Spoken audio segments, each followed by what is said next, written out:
இந்த tiffin recipe பண்ணுறதுக்கு 1 tumbler அளவு தினை அரிசியை 2 மணி நேரம் நல்லா கழுவிட்டு ஊற வச்சு எடுத்துக்கிடலாங்க. கழுவுன அரிசியில் இப்போ 2 டம்ளர் அளவு தண்ணி அளந்து சேர்த்துக்கலாம். 1 டம்ளர் அளவு தினை அரிசிக்கு 2 டம்ளர் அளவு தண்ணி சேர்த்து அடுப்பை ஆன் பண்ணி நான் ஓப்பன்லேயே வேக வச்சு எடுத்துக்கிறேங்க. 1/2 ஸ்பூன் அளவு மட்டும் உப்பு சேர்த்துடலாம். சேர்த்துட்டு வேக வச்சு எடுத்துக்கலாம். வேறு எதுவுமே சேர்க்க வேணாம். தினை அரிசியை அப்படியே நீங்கள் குக்கரில் கூட இதே அளவில் 1 டம்ளர் அளவு அரிசிக்கு 2 டம்ளர் அளவு தண்ணி சேர்த்து உப்பும் சேர்த்துட்டு 2லேருந்து 3 விசில் வேக வச்சு எடுத்துக்கிடலாங்க. 10லேருந்து ஒரு 15 நிமிஷத்துலேயே பாருங்கள் நல்லா வெந்துருச்சு. இன்னும் கொஞ்சம் தண்ணி இருக்குது. இந்த தண்ணி கூட அங்கே பாருங்கள், இந்த தண்ணி கூட இல்லாத அளவுக்கு நல்லா வேக வச்சு எடுத்துடலாம். தண்ணி சுத்தமாக இருக்கக்கூடாது. இப்போ நல்லா வெந்துருச்சு பாருங்கள். ஒரு 5 நிமிஷத்துலேயே பாருங்கள் தண்ணியே இல்லாத மாதிரி நல்லா வெந்து குழஞ்சி வந்துருச்சு. இந்த சாதத்தை நீங்கள் அப்படியே சாம்பார் இல்லைன்னா தேங்காய் சட்னியோடு சாப்பிடும்போது ரொம்பவே டேஸ்ட்டாக இருக்கும். வெந்ததுக்கப்புறம் அடுப்பை ஆஃப் பண்ணிவிட்டு இப்போ மூடி போட்டு மூடி ஆற வச்சு எடுத்துக்கலாங்க. இப்போ அகலமான பாத்திரத்தில் ஒரு மீடியம் சைஸ் வெங்காயம், கொஞ்சம் பச்சை மிளகா, துருவின கேரட், கொஞ்சம் பொடியாக நறுக்குன கருவேப்பிலை, கொத்தமல்லி சேர்த்துக்கிடலாம்.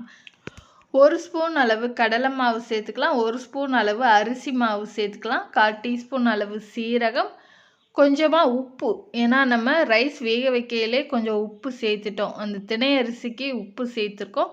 நம்ம இந்த கேரட்டு வெங்காயம் மட்டும் உப்பு சேர்த்துட்டு நல்லா கைட்டே நல்லா அழுத்தம் கொடுத்து நம்ம இந்த வெங்காயம்லாம் தனியாக உதிர்ந்து வர்ற அளவுக்கு தண்ணி விட்டு வர்ற அளவுக்கு நல்லா பிசைஞ்சுக்கிடலாம். இந்த மாதிரி பிசைஞ்சிட்டு நம்ம வேக வச்சுருந்த அரிசியையுமே சேர்த்துடலாம். தினை அரிசியும் சேர்த்துடலாம். சேர்த்துட்டு கேரட்டு, வெங்காயம், கருவேப்பிலை, கொத்தமல்லி, நம்ம சேர்த்துருந்த தினை அரிசி எல்லாமே கலந்து வர மாதிரி அழுத்தம் கொடுத்து நம்ம பிசைஞ்சுக்கலாங்க. நல்லா ஒரு உருண்டையாக நம்ம சப்பாத்தி மாவு மாதிரி தண்ணி சேர்க்காம நல்லா உருண்டையாக பெருசாக நம்ம உருட்டிக்கலாங்க. இந்த அளவுக்கு பாருங்கள் நல்லா உருட்டியாச்சு.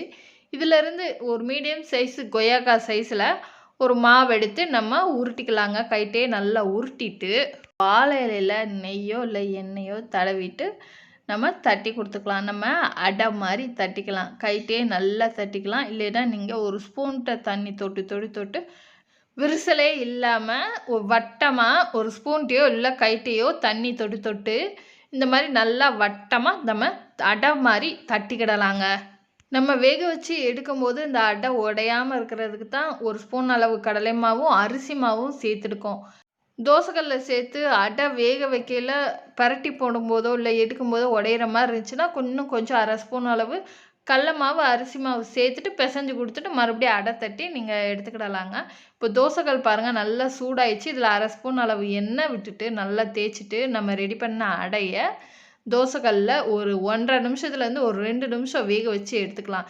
அடை மீடியம் ஃப்ளேமில் 1.5 நிமிஷத்துலேருந்து ஒரு 2 நிமிஷம் வேகட்டும். வெந்ததுக்கப்புறம் திருப்பி போட்டு மறுபடியும் சுற்றி பாருங்கள் ஒரு 1/2 ஸ்பூன் அளவு எண்ணெய் சேர்த்து வேக விட்டுடலாம். ஏன்னா தினை அரிசி நல்லாவே வேக வச்சு தான் நம்ம சேர்த்துருக்கோம்.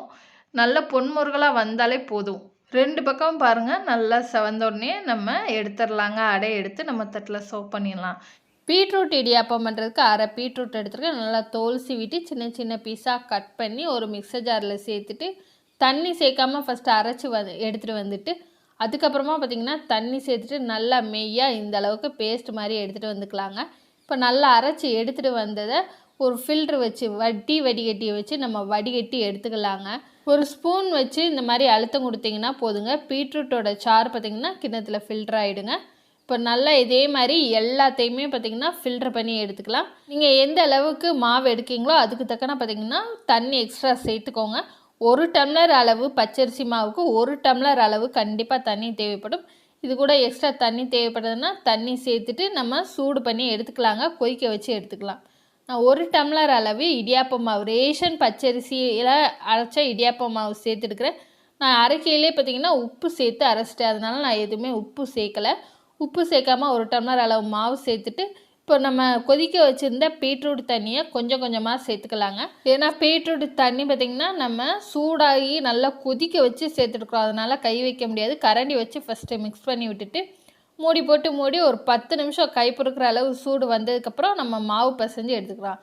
பீட்ரூட்டு நம்ம வடிகட்டின சாறு எக்ஸ்ட்ரா தண்ணி சேர்த்துட்டு நீங்கள் கொதிக்க வச்சு எடுத்துக்கோங்க. பீட்ரூட்டு சாறை கொதிக்க வச்சு சேர்க்கும்போது அதில் பார்த்திங்கன்னா பீட்ரூட்டோட ராஸ்மெல் வரவே வராது. இப்போ கை பொறுக்கிற அளவு சூடு வந்ததுக்கப்புறம் மாவு ரொம்ப அழுத்தம் கொடுக்காம எல்லாம் நல்லா ஒன்று சேர்ந்து வர்ற மாதிரி பிசைஞ்சு விட்டாலே போதும். இந்த அளவுக்கு பிசைஞ்சு விட்டாச்சு. இப்போ நம்ம இடியாப்ப அச்சு எடுத்துக்கலாங்க. இடியாப்ப அச்சில் ஒரு 3/4 வாசி பார்த்திங்கன்னா நம்ம ஃபில் பண்ணிக்கிட்டு ஓவல் ஷேப்பில் மாவை உருட்டிட்டு நம்ம இடியாப்ப குழலுக்குள்ளே நம்ம வச்சு இடியாப்பம் சுற்ற ஆரம்பிச்சிடலாங்க. அவ்வளோதான், ரொம்ப ஈஸி. இடியாப்ப குழல்லையே பார்த்திங்கன்னா நான் ஒரு சொட்டு கூட எண்ணெய் வைக்கலை. எண்ணெய் வைக்காம தான் பார்த்திங்கன்னா நான் இடியாப்ப மாவு சேர்த்துட்டுக்கிறேன். நீங்கள் மாவோட பக்குவம் கரெக்டாக பிசைஞ்சிங்கன்னா போதும். இதுக்கு ஒரு சொட்டு கூட எண்ணெய் தேவைப்படாது. புளியறதுக்கும் பார்த்திங்கன்னா இடியாப்பம் புளியறதுக்கும் உங்களுக்கு ரொம்பவே சிம்பிளாக இருக்கும். மாவை எல்லாமே ஃபில் பண்ணதுக்கப்புறம் மூடி வச்சு பார்த்திங்கன்னா கரெக்டாக நம்ம மூடிக்கலாங்க.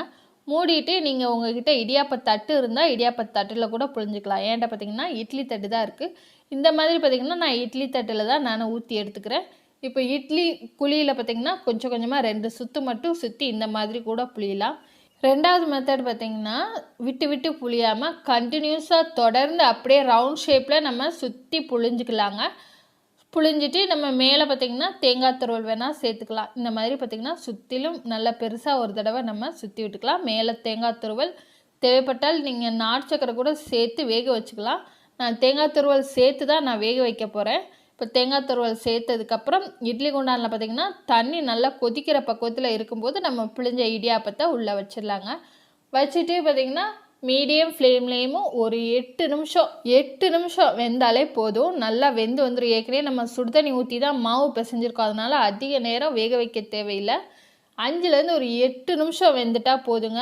8 நிமிஷம் கழித்து நம்ம ஓப்பன் பண்ணி பார்த்துட்டு சின்னதாக நூல் போல் இடியாப்பத்தை கையில் எடுத்து பார்த்து இந்த மாதிரி உருட்டும் போது கையில் ஒட்டாமல் இருந்துச்சுன்னா நல்லா வெந்துருச்சுன்னு அர்த்தங்க. நம்மளோட இடியாப்பம் சூப்பராக வெந்துருச்சு. இப்போ தட்டில் சர்வ் பண்ணிவிட்டு இதுக்கு மேலேயும் வெந்ததுக்கப்புறம் கொஞ்சம் நாட்டு சக்கரை தேங்காய் தூவி சாப்பிடும்போது சூப்பராக இருக்கும். சூப்பரான ஹெல்த்தியான பீட்ரூட் இடியாப்பம் குழந்தைங்களுக்கு ரொம்பவே சிம்பிளாக ரெடி பண்ணியாச்சுங்க. ஒரு கடாயில் 2 ஸ்பூன் அளவு எண்ணெய் சேர்த்துட்டு 1/4 டீஸ்பூன் அளவு கடுகு 1/4 டீஸ்பூன் அளவு சீரகம் ரெண்டுமே நல்லா பொரிஞ்சு வந்ததுக்கப்புறம் பெரிய வெங்காயம் பல்லாரி வெங்காயம் ஒரு வெங்காயத்தை பார்த்திங்கன்னா சின்ன சின்ன பீஸாக கட் பண்ணி வச்சுருக்கேன். அதை சேர்த்துட்டு நல்லா கண்ணாடி பதத்துக்கு நம்ம வதக்கி எடுத்துக்கலாங்க. ரொம்ப கருக விட்டுறாதீங்க. கொஞ்சம் கலர் மாறினா போதும். கண்ணாடி பதத்துக்கு வதங்கினா போதும். கண்ணாடி பதத்துக்கு வதங்கினோடனே இது கூட 1/2 ஸ்பூன் அளவு இஞ்சி பூண்டு பேஸ்ட் சேர்த்துக்கலாங்க. இஞ்சி பூண்டு பேஸ்ட்டோட ராஸ்மல் போகிற வரைக்கும் ஒரு நிமிஷம் வரைக்கும் நம்ம குக் பண்ணிக்கலாங்க.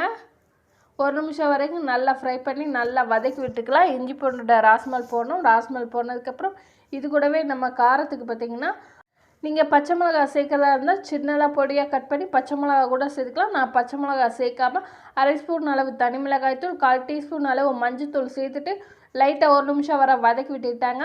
அதோட ராஸ்மல் போகிற வரைக்கும் இது கூடவே பார்த்திங்கன்னா நல்லா ஃப்ளேவராக இருக்கிறவங்களுக்காண்டி 1/2 ஸ்பூன் அளவு கரம் மசாலா சேர்த்துட்டு சேர்த்த மசாலாவோட பச்சை ஸ்மெல்லாம் போகிற வரைக்கும் பார்த்திங்கன்னா 1 நிமிஷத்தில் ஒரு 2 நிமிஷம் வர நல்லா வதக்கி விட்டுட்டு இது கூடவே பார்த்திங்கன்னா 2 உருளைக்கிழங்கு சேர்த்துக்கலாங்க. உருளைக்கிழங்கு நல்லா கொலைய வேக வச்சு நல்லா மசிச்சு எடுத்துக்கோங்க. இல்லை கேரட் துருவலில் வச்சு நல்லா துருவி எடுத்துகிட்டு இதில் கொஞ்சமாக நம்ம கருவேப்பிலை சேர்த்துக்கலாம். மல்லிச்செடி கூட நீங்கள் உங்கள்கிட்ட இருந்தால் நல்லா ஃப்ளேவராக இருக்கணும்னா சேர்த்துக்கோங்க. எல்லாமே சேர்த்துட்டு நல்லா கலந்து கொடுத்துக்கலாங்க. உருளைக்கிழங்கு இந்த மசாலாவில் நல்லா மிக்ஸ் ஆகிற வரைக்கும் நல்லா கலந்து கொடுத்துக்கலாங்க. இந்தளவுக்கு நல்லா கலந்து கொடுத்ததுக்கப்புறம் இந்த மசாலாவுக்கு தேவையான அளவு மட்டும் ஒரு 1/2 ஸ்பூன்லேருந்து ஒரு 1/4 ஸ்பூன் வர உப்பு சேர்த்துக்கலாங்க. உங்கள் சுவைக்கேற்ப உப்பு சேர்த்துட்டு உப்பு பார்த்திங்கன்னா உருளைக்கிழங்கு வெங்காயத்தோடு நல்லா பிடிச்சி வர்ற மாதிரி நல்லா கலந்து எடுத்துக்கோங்க. இந்த வெங்காயம் உருளைக்கிழங்கும் சேர்த்து நல்லா ஒரு சப்பாத்தி மாவு பக்குவத்துக்கு நல்லா கெட்டியான பக்குவத்துக்கு நல்லா ட்ரையான மசாலா மாதிரி வரணும். அது வரைக்கும் நம்ம குக் பண்ணிவிட்டு ஆற வச்சதுக்கப்புறம் மசாலா நல்லா ஆறுனதுக்கப்புறம் பார்த்திங்கன்னா மசாலாவை நல்லா இந்த மாதிரி கைட்டை நல்லா உருட்டி எடுத்துக்கலாங்க. ஒரு மசாலாலாம் பார்த்திங்கன்னா நல்லா ஓவல் ஷேப்பில் டம்ளரில் வைக்கக்கூடிய அளவுக்கு இந்த மாதிரி உருட்டி எடுத்துக்கோங்க. மசாலா நல்லா கெட்டியாக இருக்கணும். இல்லைன்னா நம்ம மாவு சேர்க்கும்போது மாவும் இந்த உருளைக்கிழங்கு மசாலாவும் ஒன்றோட ஒன்று சேர்ந்த மாதிரி இருக்கும். நடுவில் அந்த ஸ்டஃபிங்கும் மாவும் கலந்தது மாதிரி இருக்கும். அதனால வெங்காயமும் உருளைக்கிழங்குமே சேர்த்து ஒரு சப்பாத்தி மாவு பக்குவத்துக்கு நல்லா பிசைஞ்சு இந்த மாதிரி நம்ம குக் பண்ணி எடுத்துக்கணும். இப்போ மாவு இட்லி மாவு பார்த்திங்கன்னா ரெடியாக இருக்குது. நம்ம டம்ளரில் ஊற்ற போகிறோம். டம்ளரில் பார்த்திங்கன்னா நல்லா எண்ணெய் தடவிக்கோங்க. 3 டம்ளரே நான் எண்ணெய் தடவிட்டு 1 குழிக்கரண்டி அளவு இட்லி மாவு சேர்த்துருக்குறேன். அதில் நம்ம பார்த்திங்கன்னா ஓவல் ஷேப்பில் நம்ம ரெடி பண்ண மசாலா வெங்காயம் ஸ்டஃபிங்கை உள்ளே வச்சுட்டு மேலே 1 கரண்டி அளவு மாவு நல்லா ஃபில் பண்ணிக்கிறேங்க. இந்த மாதிரி பார்த்திங்கன்னா 3 டம்ளர்லேயும் ஃபில் பண்ணிக்கலாம். நம்ம 3 டம்ளர்லேயே ஃபில் பண்ணதுக்கப்புறம் இட்லி குண்டானில் தண்ணி நம்ம கொஞ்சமாக இட்லி வேக வைக்கிறதுக்கு எவ்வளோ தண்ணி எடுப்போமோ அந்த அளவுக்கு தண்ணி பார்த்திங்கன்னா நல்லா கொதிக்க வச்சுட்டு அடியில் உள்ள இட்லி தட்டை மட்டும் ஒரே ஒரு தட்டு நம்ம வச்சுக்கலாங்க. வச்சதுக்கப்புறம் இட்லி ஊற்றுற குழியில் நம்ம ஃபில் பண்ண மாவு எல்லா மாவையும் ஒவ்வொரு டம்ளரில் உள்ள மாவையும் நம்ம 3 டம்ளரில் வச்சாச்சு.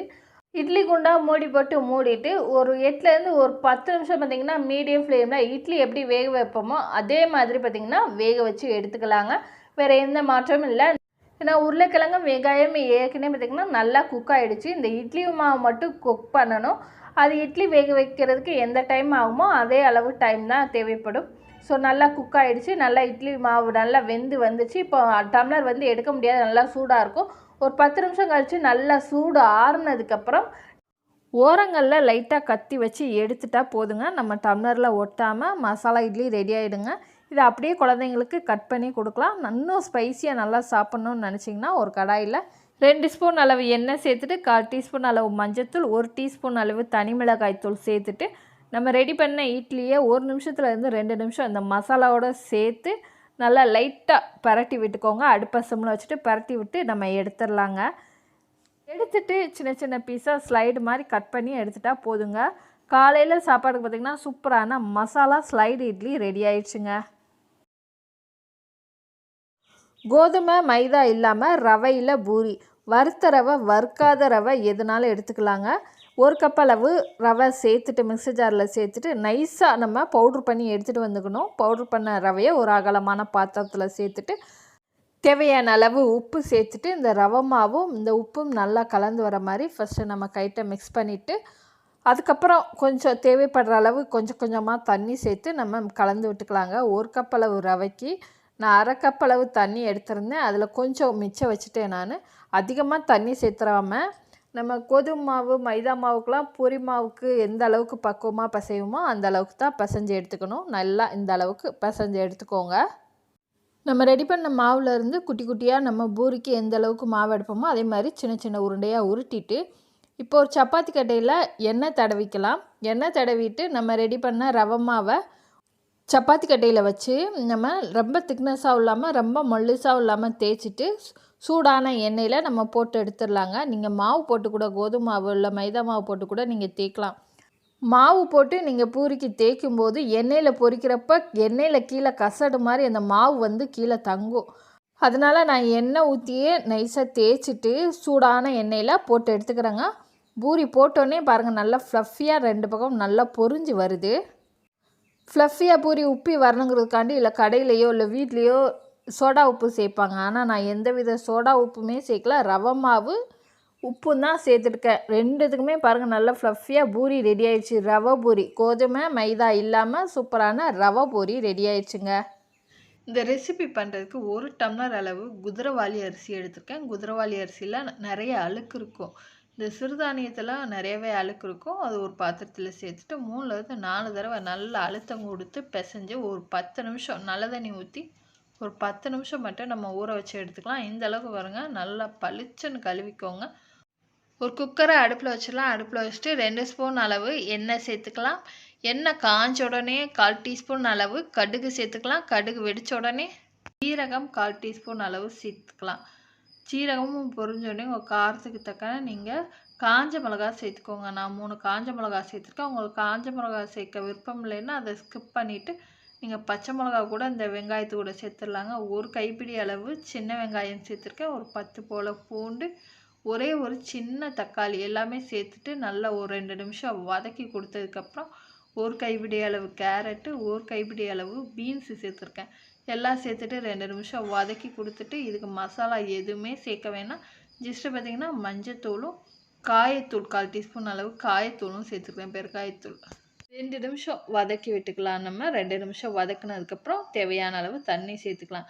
இந்த சிறுதானியத்துக்கு பார்த்திங்கன்னா குதிரைவாலி அரிசிக்கு 1 டம்ளர் குதிரைவாலிக்கு 2 டம்ளர் தண்ணி சேர்த்தா போதும்.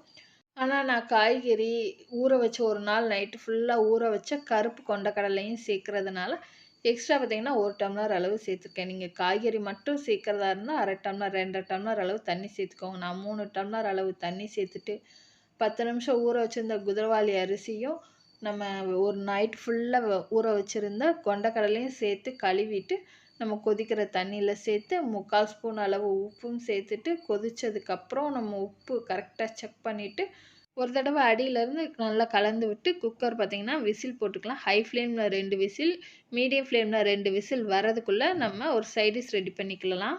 நான் துவையல் தான் ரெடி பண்ண போகிறேன். நீங்கள் தேங்காய் சட்னி கூட நீங்கள் வச்சுக்கலாம். ஒரு கைப்பிடி அளவு தேங்காய் எடுத்துட்டுக்கிறேன். ஒரு 10 போல் வெள்ளைப்பூடு சேர்த்துக்கோங்க, காஞ்ச மிளகா சேர்த்துக்கோங்க. சேர்த்துட்டு இந்த தேங்காய் பார்த்திங்கன்னா லைட்டாக கலர் மாறினதுக்கப்புறம் ஒரு கைப்பிடி அளவு கொத்தமல்லி தழை, ஒரு கைப்பிடி அளவு கருவேப்பிலை, ரெண்டையுமே நல்லா தண்ணியில் கழுவிட்டு சேர்த்துக்கோங்க.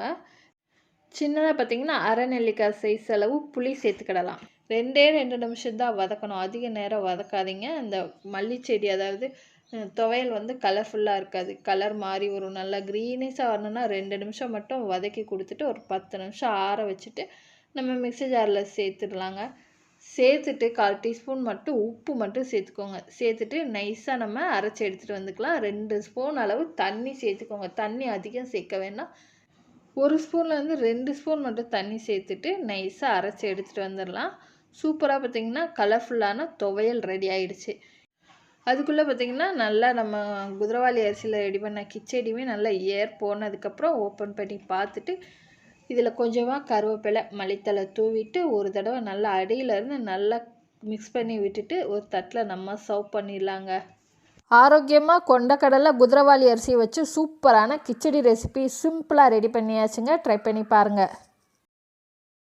அங்கன்வாடி சத்து மாவு வச்சு தான் புட்டு பண்ண போகிறோம். இந்த புட்டு ரெசிபி பண்ணுறதுக்கு அங்கன்வாடி சத்து மாவு 2 கப் அளவு எடுத்துட்டுக்கிறேன். நான் கொஞ்சமாக தண்ணி சேர்த்து நல்லா பிசைஞ்சு மிக்ஸ் பண்ணி எடுத்துக்கிறேங்க. 2 ஸ்பூன் அளவு தண்ணி இருந்தால் போதும். தண்ணி இதுக்கு அதிகமாக தேவைப்படாது. கொஞ்சமாக தண்ணி தெளித்து விட்டு நல்லா அகலமான பாத்திரத்தில் எடுத்துக்கோங்க. நல்லா தெளித்து விட்டு நல்லா பூ போல் இந்த பக்குவத்துக்கு நல்லா பிசைஞ்சு எடுத்துக்கோங்க.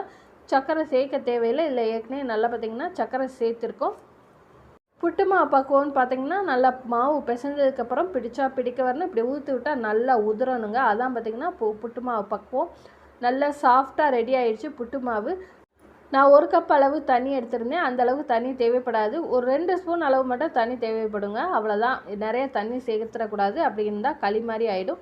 இப்போ இதுக்கு ஏலக்காய் நம்ம சேர்த்துக்கலாங்க. உங்கள்கிட்ட ஏலக்காய் தூள் இருந்தால் டைரெக்டாக அப்படியே சேர்த்துக்கோங்க. என்கிட்ட ஏலக்காய் தூள் இல்லாததுனால 2 ஏலக்காய் மிக்ஸி ஜாரில் சேர்த்து இது கூடவே கொஞ்சமாக சர்க்கரை சேர்த்து நான் அரைச்சி சேர்த்துக்கிறேங்க. ஏன்னா ஏலக்காய் மட்டும் சேர்த்தா மிக்ஸி ஜாரில் அரைப்படாது. அதனால 2 ஏலக்காய் 1 ஸ்பூன் அளவும் சர்க்கரையும் சேர்த்து பவுட்ரு பண்ணி நான் புட்டு மாவில் சேர்த்துக்கிறேங்க. ஏலக்காய் சேர்க்கும் போது நல்லா வாசமாக நல்லாயிருக்கும். சேர்த்துட்டு நல்லா கலந்து கொடுத்துக்கலாம். இப்போ புட்டு மாவு ரெடி ஆகிடுச்சு. இதுக்கு தேங்காய் துருவல் பார்த்திங்கன்னா நல்லாயிருக்கும் சாப்பிட்றதுக்கு. ஸோ தேங்காய் துருவலும் துருவி எடுத்துக்கோங்க. நீங்கள் இட்லி குண்டானில் மொத்தமாக துணியில் வேக வைக்கணுன்னாலும் வேக வைக்கலாம். இந்த மாதிரி டம்ளரில் புட்டு கொலா இல்லாதவங்க இந்த மாதிரி டம்ளரில் கொலா புட்டு மாதிரி செஞ்சால் நல்லா டேஸ்ட்டாக இருக்கும். அதுக்கு ஒரு டம்ளர் எடுத்துக்கலாங்க. டம்ளரில் எண்ணெய் எதுவுமே தடவாமல் ஃபஸ்ட்டு புட்டு மாவு பார்த்திங்கன்னா 2 ஸ்பூன் அளவு சேர்த்துக்கலாம். அதுக்கப்புறம் 1 ஸ்பூன் அளவு துருவின தேங்காய் சேர்த்துக்கலாம். அதுக்கப்புறம் 2 ஸ்பூன் அளவு புட்டு மாவு, மேலே 1 ஸ்பூன் அளவு தேங்காய். அந்த மாதிரி நல்லா ஃபில் பண்ணிக்கோங்க. எல்லா டம்ளரையும் ஃபில் பண்ணிட்டு ஒரு இட்லி குண்டானை வச்சுக்கலாம். தண்ணி நல்லா கொதிச்சு வர ஸ்டேஜில் நம்ம டம்ளரில் ஃபில் பண்ண புட்டு எல்லாத்தையுமே நம்ம வச்சுக்கலாங்க. நான் 4 டம்ளரில் பார்த்திங்கன்னா நல்லா புட்டு செஞ்சுருந்தேன். ஸோ 4 டம்ளரில் இந்த மாதிரி வச்சுக்கலாங்க. வச்சுட்டு மூடி ஒரு மீடியம் ஃப்ளேமில் ஒரு 8லேருந்து ஒரு 10 நிமிஷம் வரைக்கும் வேக வச்சுக்கலாங்க. ஹை ஃப்ளேமில் வேண்டாம், மீடியம் ஃப்ளேமில் வேக வச்சுட்டு ஒரு 10 நிமிஷம் கழித்து நம்ம ஓப்பன் பண்ணி பார்க்கலாங்க. 10 நிமிஷம் கழித்து நம்ம ஓப்பன் பண்ணி பார்த்துட்டு மேலே உள்ள மாவை லைட்டாக கரண்டிகிட்ட எடுத்து விட்டுட்டு அடியில் உள்ள மாவை எடுத்து பார்க்கும்போது மாதிரி திரிக்க வந்தால் நம்மளோட புட்டு சூப்பராக ரெடி ஆயிடுச்சுன்னு அர்த்தங்க. இப்போ ஆறுனதுக்கப்புறம் நம்ம தட்டில் சர்வ் பண்ணிடலாங்க. பாருங்கள், லேயராக சூப்பராக கொலா புட்டு இல்லாமல் கொலா புட்டு மாதிரியே அங்கன்வாடி சத்து மாவில் சூப்பரான புட்டு ரெடி பண்ணியாச்சுங்க. பார்லி அரிசியில் தோசை தாங்க சேர்ப்புறோம். பார்லி அரிசி கோதுமைக்கு நடுவில் எப்படி சின்னதாக கோடு மாதிரி இருக்கும் அதே மாதிரி பார்லி அரிசிலே இருக்கும். இந்த பார்லி அரிசி வெயிட் லாஸுக்கு ரொம்பவே நல்லது. 1 டம்ளர் அளவு பார்லி அரிசி எடுத்திருக்கேன். 1/4 டம்ளர் அளவு உளுந்து, 1/4 டீஸ்பூன் அளவு வெந்தயம், இந்த 3 தான் எடுத்துட்டுருக்கிறேன். இது எல்லாத்தையுமே ஒன்றாவே சேர்த்து தண்ணி ஊற்றி நல்லா கழுவி எடுத்துக்கலாம். கழுவிட்டு 4லேருந்து 5 மணி நேரம் ஊற வச்சு எடுத்துக்கலாங்க. 5 மணி நேரம் நல்லா ஊறினதுக்கப்புறம் மறுபடியும் நல்லா 2லேருந்து 3 தடவை கழுவிக்கோங்க. கழுவிட்டு ஊறின அரிசியை நம்ம மிக்ஸி ஜாரில் சேர்த்துடலாங்க. தண்ணி 1/2 டம்ளர்லேருந்து 3/4 டம்ளர் அளவு தண்ணி சேர்த்துட்டு நல்லா நைஸாக நம்ம அரைச்சி எடுத்துகிட்டு வந்துக்கலாம். இந்த பார்லி அரிசி அப்படியே ஊறினதுக்கப்புறம் நல்லா ஸ்பாஞ்சியாக, தோசையும் பாருங்கள் நல்லா ஸ்பாஞ்சியாக சூப்பராக இருந்துச்சு சாப்பிட்றதுக்கு. வரலி அரிசிக்கும் உளுந்துக்கும் தேவையான அளவு தண்ணிங்க 1/2 டம்ளர்லேருந்து ஒரு 3/4 டம்ளர் அளவு தண்ணி சேர்த்துட்டு நல்லா நைஸாக நம்ம அரைச்சி எடுத்துகிட்டு வந்துக்கலாம். தோசை மாவுக்கெலாம் எந்த அளவுக்கு நம்ம நைஸாக அரைப்போமோ அந்தளவுக்கு நல்லா நைஸாக அரைச்சிட்டு இப்போ ஒரு பாத்திரத்தில் மாற்றிடலாங்க. மாற்றிட்டு 1/4 டீஸ்பூன் அளவு உப்பு சேர்த்துட்டு கைட்டையே நல்லா மிக்ஸ் பண்ணிக்கோங்க. கைட்டை மிக்ஸ் பண்ணும்போது தான் நம்ம கையில் உள்ள அந்த சூடு இந்த மாவில் இறங்கி சீக்கிரமே புளிச்சு வந்துடும். ஒரு 6 மணி நேரம் நம்ம மூடி போட்டு மூடி புளிக்க வச்சு எடுத்துக்கலாங்க. கைட்டையே மிக்ஸ் பண்ணிவிட்டு 6 மணி நேரத்துக்கு அப்புறம் மாவு நல்லா புளிச்சு பொங்கி வந்திருக்கு பாருங்கள்.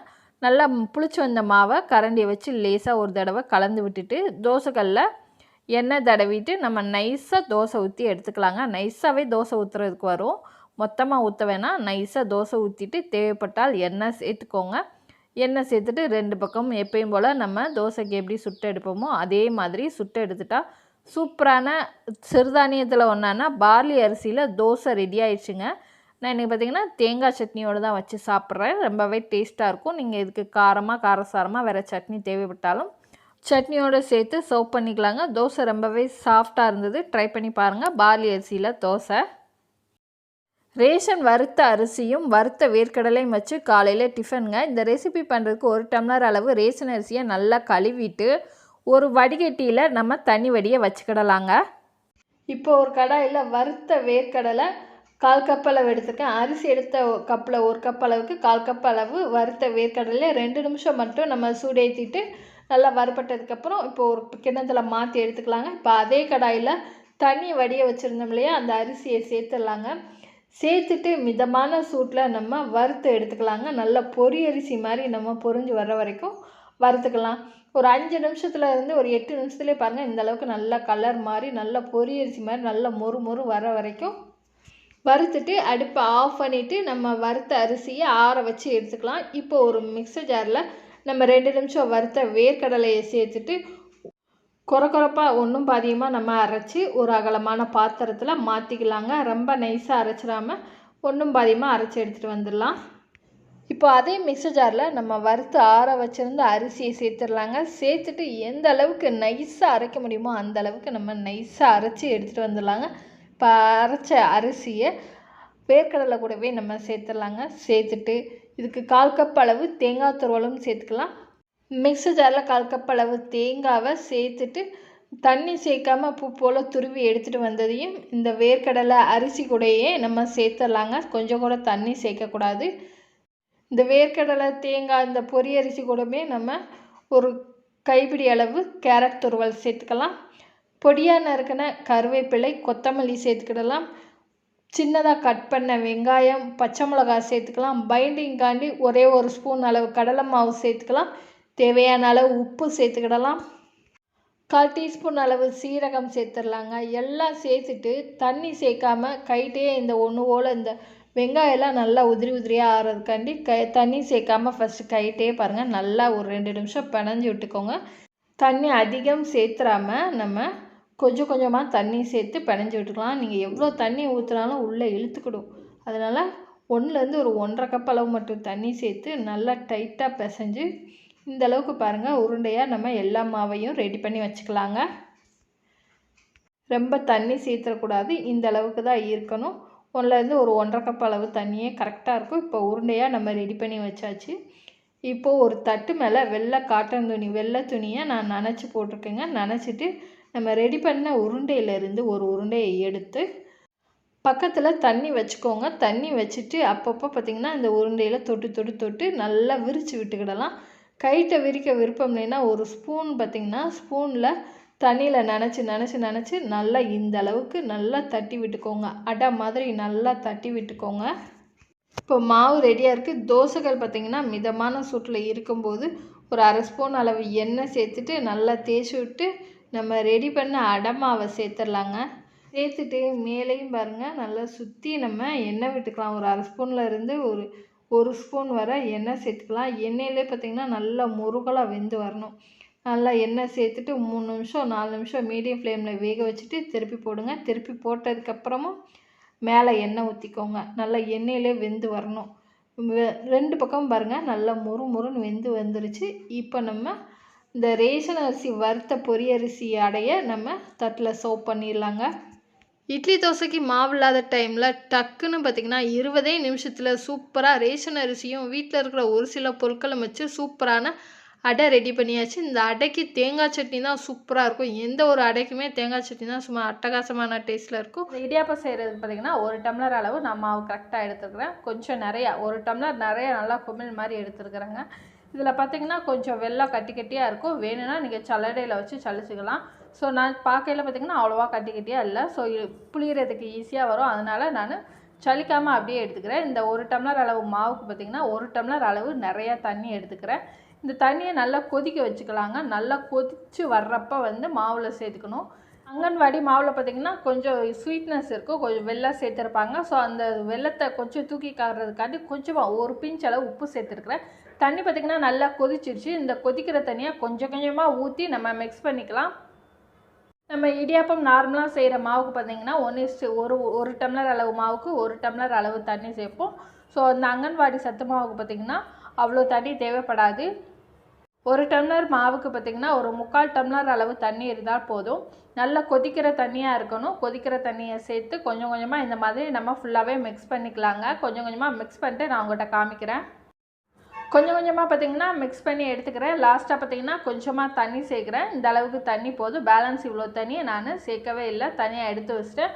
கொஞ்சம் கொஞ்சமாக தண்ணி ஊற்றி தேவையான அளவு தண்ணி சேர்த்து நல்லா மிக்ஸ் பண்ணி எடுத்துக்கோங்க. 1 டம்ளர் அளவுக்கு மாவு 3/4 டம்ளர் அளவு தண்ணி இருந்தால் போதும். இப்போ இது கை வச்சு பிணைய முடியாது. ஸோ மூடி போட்டு மூடி ஒரு 10 நிமிஷம் கழித்து நம்ம ஓப்பன் பண்ணி பார்த்துக்கலாம். நல்லா கை பொறுக்கிற அளவுக்கு சூடு வந்தோடனே நம்ம கைட்டை மிக்ஸ் பண்ணிக்கலாம். கரண்டியில் உள்ள மாவுலாம் எடுத்துகிட்டு பார்த்திங்கன்னா கைட்டை நல்லா மிக்ஸ் பண்ணி ஒன்று போல் சேர்த்து விட்டுக்கலாங்க. நான் கொஞ்சம் கூட எண்ணெயே சேர்க்கல. உங்களுக்கு தேவைப்பட்டால் நீங்கள் லைட்டாக கையில் எண்ணெய் சேர்த்துக்கோங்க. நான் எண்ணெயே சேர்க்காமல் பார்த்திங்கன்னா நல்லா பிசைஞ்சு எடுத்துக்கிறேங்க. பாத்திரத்துலேயும் மாவு ஒட்டாமல் கையிலையும் மாவு ஒட்டாமல் கொஞ்சம் கூட எண்ணெயும் சேர்க்காமல் நல்லா அந்த அளவுக்கு நான் பிசைஞ்சு எடுத்துட்டேன்.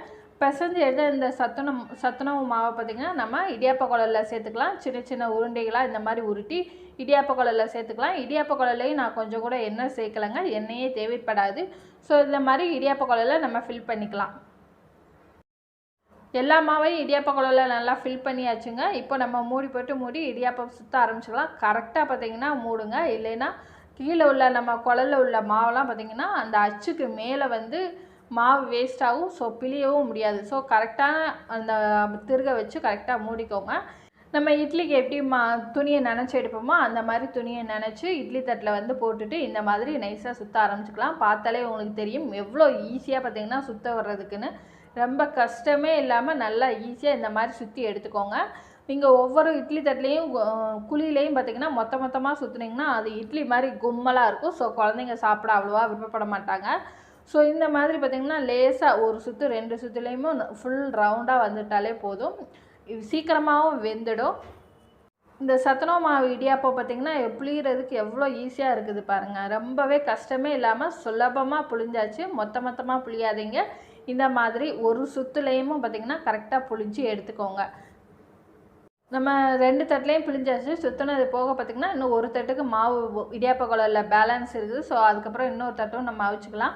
நம்ம ரெடி பண்ணி வச்சுருக்கிற இடியாப்ப தட்டுகளை பார்த்திங்கன்னா இந்த கொதிக்கிற தண்ணி நல்லா இட்லி குண்டால நல்லா தண்ணி கொதித்ததுக்கப்புறம் பார்த்திங்கன்னா நம்ம சுற்றுன இடியாப்பத்தை எடுத்து வச்சுக்கோங்க.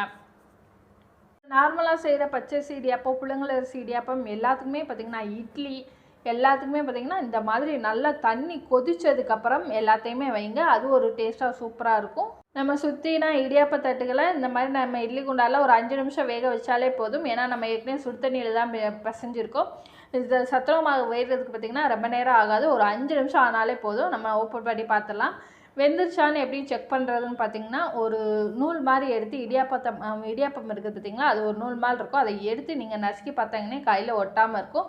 ஸோ ஒரு 5 நிமிஷம் ஆனாலே போதும், நல்லா வெந்துடும். இப்போ இடியாப்பம் வெந்த இடியாப்பத்தை நம்ம தட்டில் சர்வ் பண்ணிக்கலாங்க. ஒட்டாமல் உதிராமல் அங்கன்வாடி சத்துணவு மாவு இடியாப்பம் சூப்பராக ரெடி ஆகிடுச்சுங்க.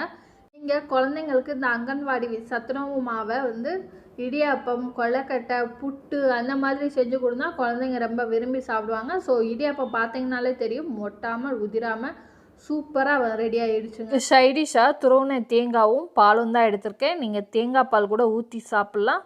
சும்மா ஹெல்த்தியாக ஆரோக்கியமான அங்கன்வாடி சத்து மாவு இடியாப்பம் ரெடி ஆயிடுச்சுங்க. சிறுதானிய அரிசிகள் எல்லாத்தையுமே அளந்து எடுத்துக்கலாம். அளந்து எடுக்கிறதுக்கு எல்லாமே பார்த்திங்கன்னா ஒரே டம்ளரில் ஒரே அளவாக அளந்து எடுத்துக்கோங்க. சாமை அரிசி எடுத்துருக்கிறேன். சாமை அரிசி 1 டம்ளர் அளவு எடுத்துருக்கிறேன். 2வது பார்த்திங்கன்னா குதிரைவாலி அரிசி எடுத்துருக்கிறேன். 2மே ஒரே மாதிரி இருக்கும். ஸோ கவனமாக பார்த்து எடுத்துக்கோங்க. 3வதாக பார்த்திங்கன்னா திணை அரிசி பார்த்திங்கன்னா கொஞ்சம் மஞ்சள் கலரில் இருக்கும். அது 1 டம்ளர் எடுத்துருக்கிறேன். வெள்ளை சோளம் 1 டம்ளர் எடுத்துருக்கேன். எல்லாமே பார்த்திங்கன்னா 1 டம்ளர் அளவு எடுத்துக்கிறேன். கம்பரிசி 1 டம்ளர் எடுத்துக்கிறேன். அதுக்கப்புறம் லாஸ்ட்டாக பார்த்திங்கன்னா சாப்பாட்டு அரிசி இல்லை இட்லி அரிசி பச்சை அரிசி எதுனாலும் சரிங்க. எந்த அரிசினாலும் 1 டம்ளர் அளவு எடுத்துக்கோங்க. நான் 6 அரிசி எடுத்துருக்குறேன். வெள்ளைச்சோளம், திணை அரிசி, குதிரைவாலி அரிசி, சாமை அரிசி, கம்பு அரிசி, புழுங்கல் அரிசின்னு சொல்லிட்டு 6 அரிசி எடுத்துருக்கேன். இந்த 6 அரிசிக்கு பார்த்திங்கன்னா 1 டம்ளர் அளவு உளுந்து நல்லா குவிச்சு அளந்துக்கோங்க. நல்லா பொங்கி வர உளுந்தாக இருந்தால் 1 டம்ளர் போதும். இப்போ எல்லா அரிசியும் பார்த்திங்கன்னா ஒரு பாத்திரத்தில் கொட்டி நல்லா ஒரு 3லேருந்து ஒரு 4 தடவை நல்லா அழுத்தம் கொடுத்து பிசைஞ்சு எடுத்துக்கலாங்க. தண்ணி ஊற்றி நல்லா பிசைஞ்சு எடுத்துக்கலாம். எல்லாமே ஒன்றாவே ஊற வச்சுக்கலாம். ஊற வச்சுட்டு பார்த்திங்கன்னா ஒரு 6 மணி நேரம் ஊறட்டும். இதுவே நீங்கள் கம்மியான அளவில் எடுத்துருந்தீங்கன்னா உளுந்து இந்த அரிசி எல்லாத்தையுமே சேர்த்து ஒன்றாவே போட்டு ஆட்டிடலாம். நான் கொஞ்சம் அதிக அளவில் எடுத்துருக்கிறதுனால 2மே பார்த்திங்கன்னா தனித்தனியாக நான் ஊற வச்சு எடுத்துக்குவேன். இது 6 மணி நேரம் ஊறட்டும். உளுந்து பார்த்திங்கன்னா 1 மணி நேரத்துலேருந்து ஒரு 1.5 மணி நேரம் உளுந்து ஊறினா போதும். ஸோ அதிக நேரம் ஊற வைக்க தேவையில்லை. ஸோ ஆட்டுறதுக்கு முன்னாடி பார்த்திங்கன்னா 1 மணி நேரத்துக்கு முன்னாடி உளுந்தை ஊற வச்சுக்கோங்க. 1 டம்ளர் உளுந்து, 1/4 டீஸ்பூன் பார்த்திங்கன்னா வெந்தயம் சேர்த்துட்டுக்கிறேன். குதிரைவாலி அரிசி, சாமை அரிசி எல்லாத்தையும் நைஸாக அரைச்சிட்டிங்கன்னா தோசையும் ஊற்றிக்கலாம். அதனால் 1/4 டீஸ்பூன் வெந்தயம் சேர்த்துட்டுக்கிறேன். இப்போ உளுந்து பார்த்திங்கன்னா 1.5 மணி நேரம் நல்லா ஊறிச்சு. இப்போ கிரைண்டரில் போட்டு நம்ம இட்லிக்கு எப்படி நல்லா பொந்துன்னு ஆட்டி எடுப்போமோ உளுந்த மாவை அந்த அளவுக்கு பார்த்திங்கன்னா நல்லா பொந்துன்னு ஆட்டி எடுத்துக்கலாம். இப்போ உரலில் பார்த்திங்கன்னா உளுந்தை சேர்த்தாச்சு. கிரைண்டரில் சேர்த்ததுக்கப்புறம் ஓரங்களில் இந்த மாதிரி அப்பப்போ எடுத்து விடுங்க. ஏன்னா ஓரங்களில் முழு உளுந்து இருக்கும். ஸோ ஓரங்கள்லையும் கிரைண்டர் கல்லையும் எடுத்து விட்டிங்கன்னா போதும். நல்லா நைஸாக ஆட்டி வந்ததுக்கப்புறம் நம்ம உளுந்தை அள்ளி ஒரு பாத்திரத்தில் வச்சுக்கலாங்க.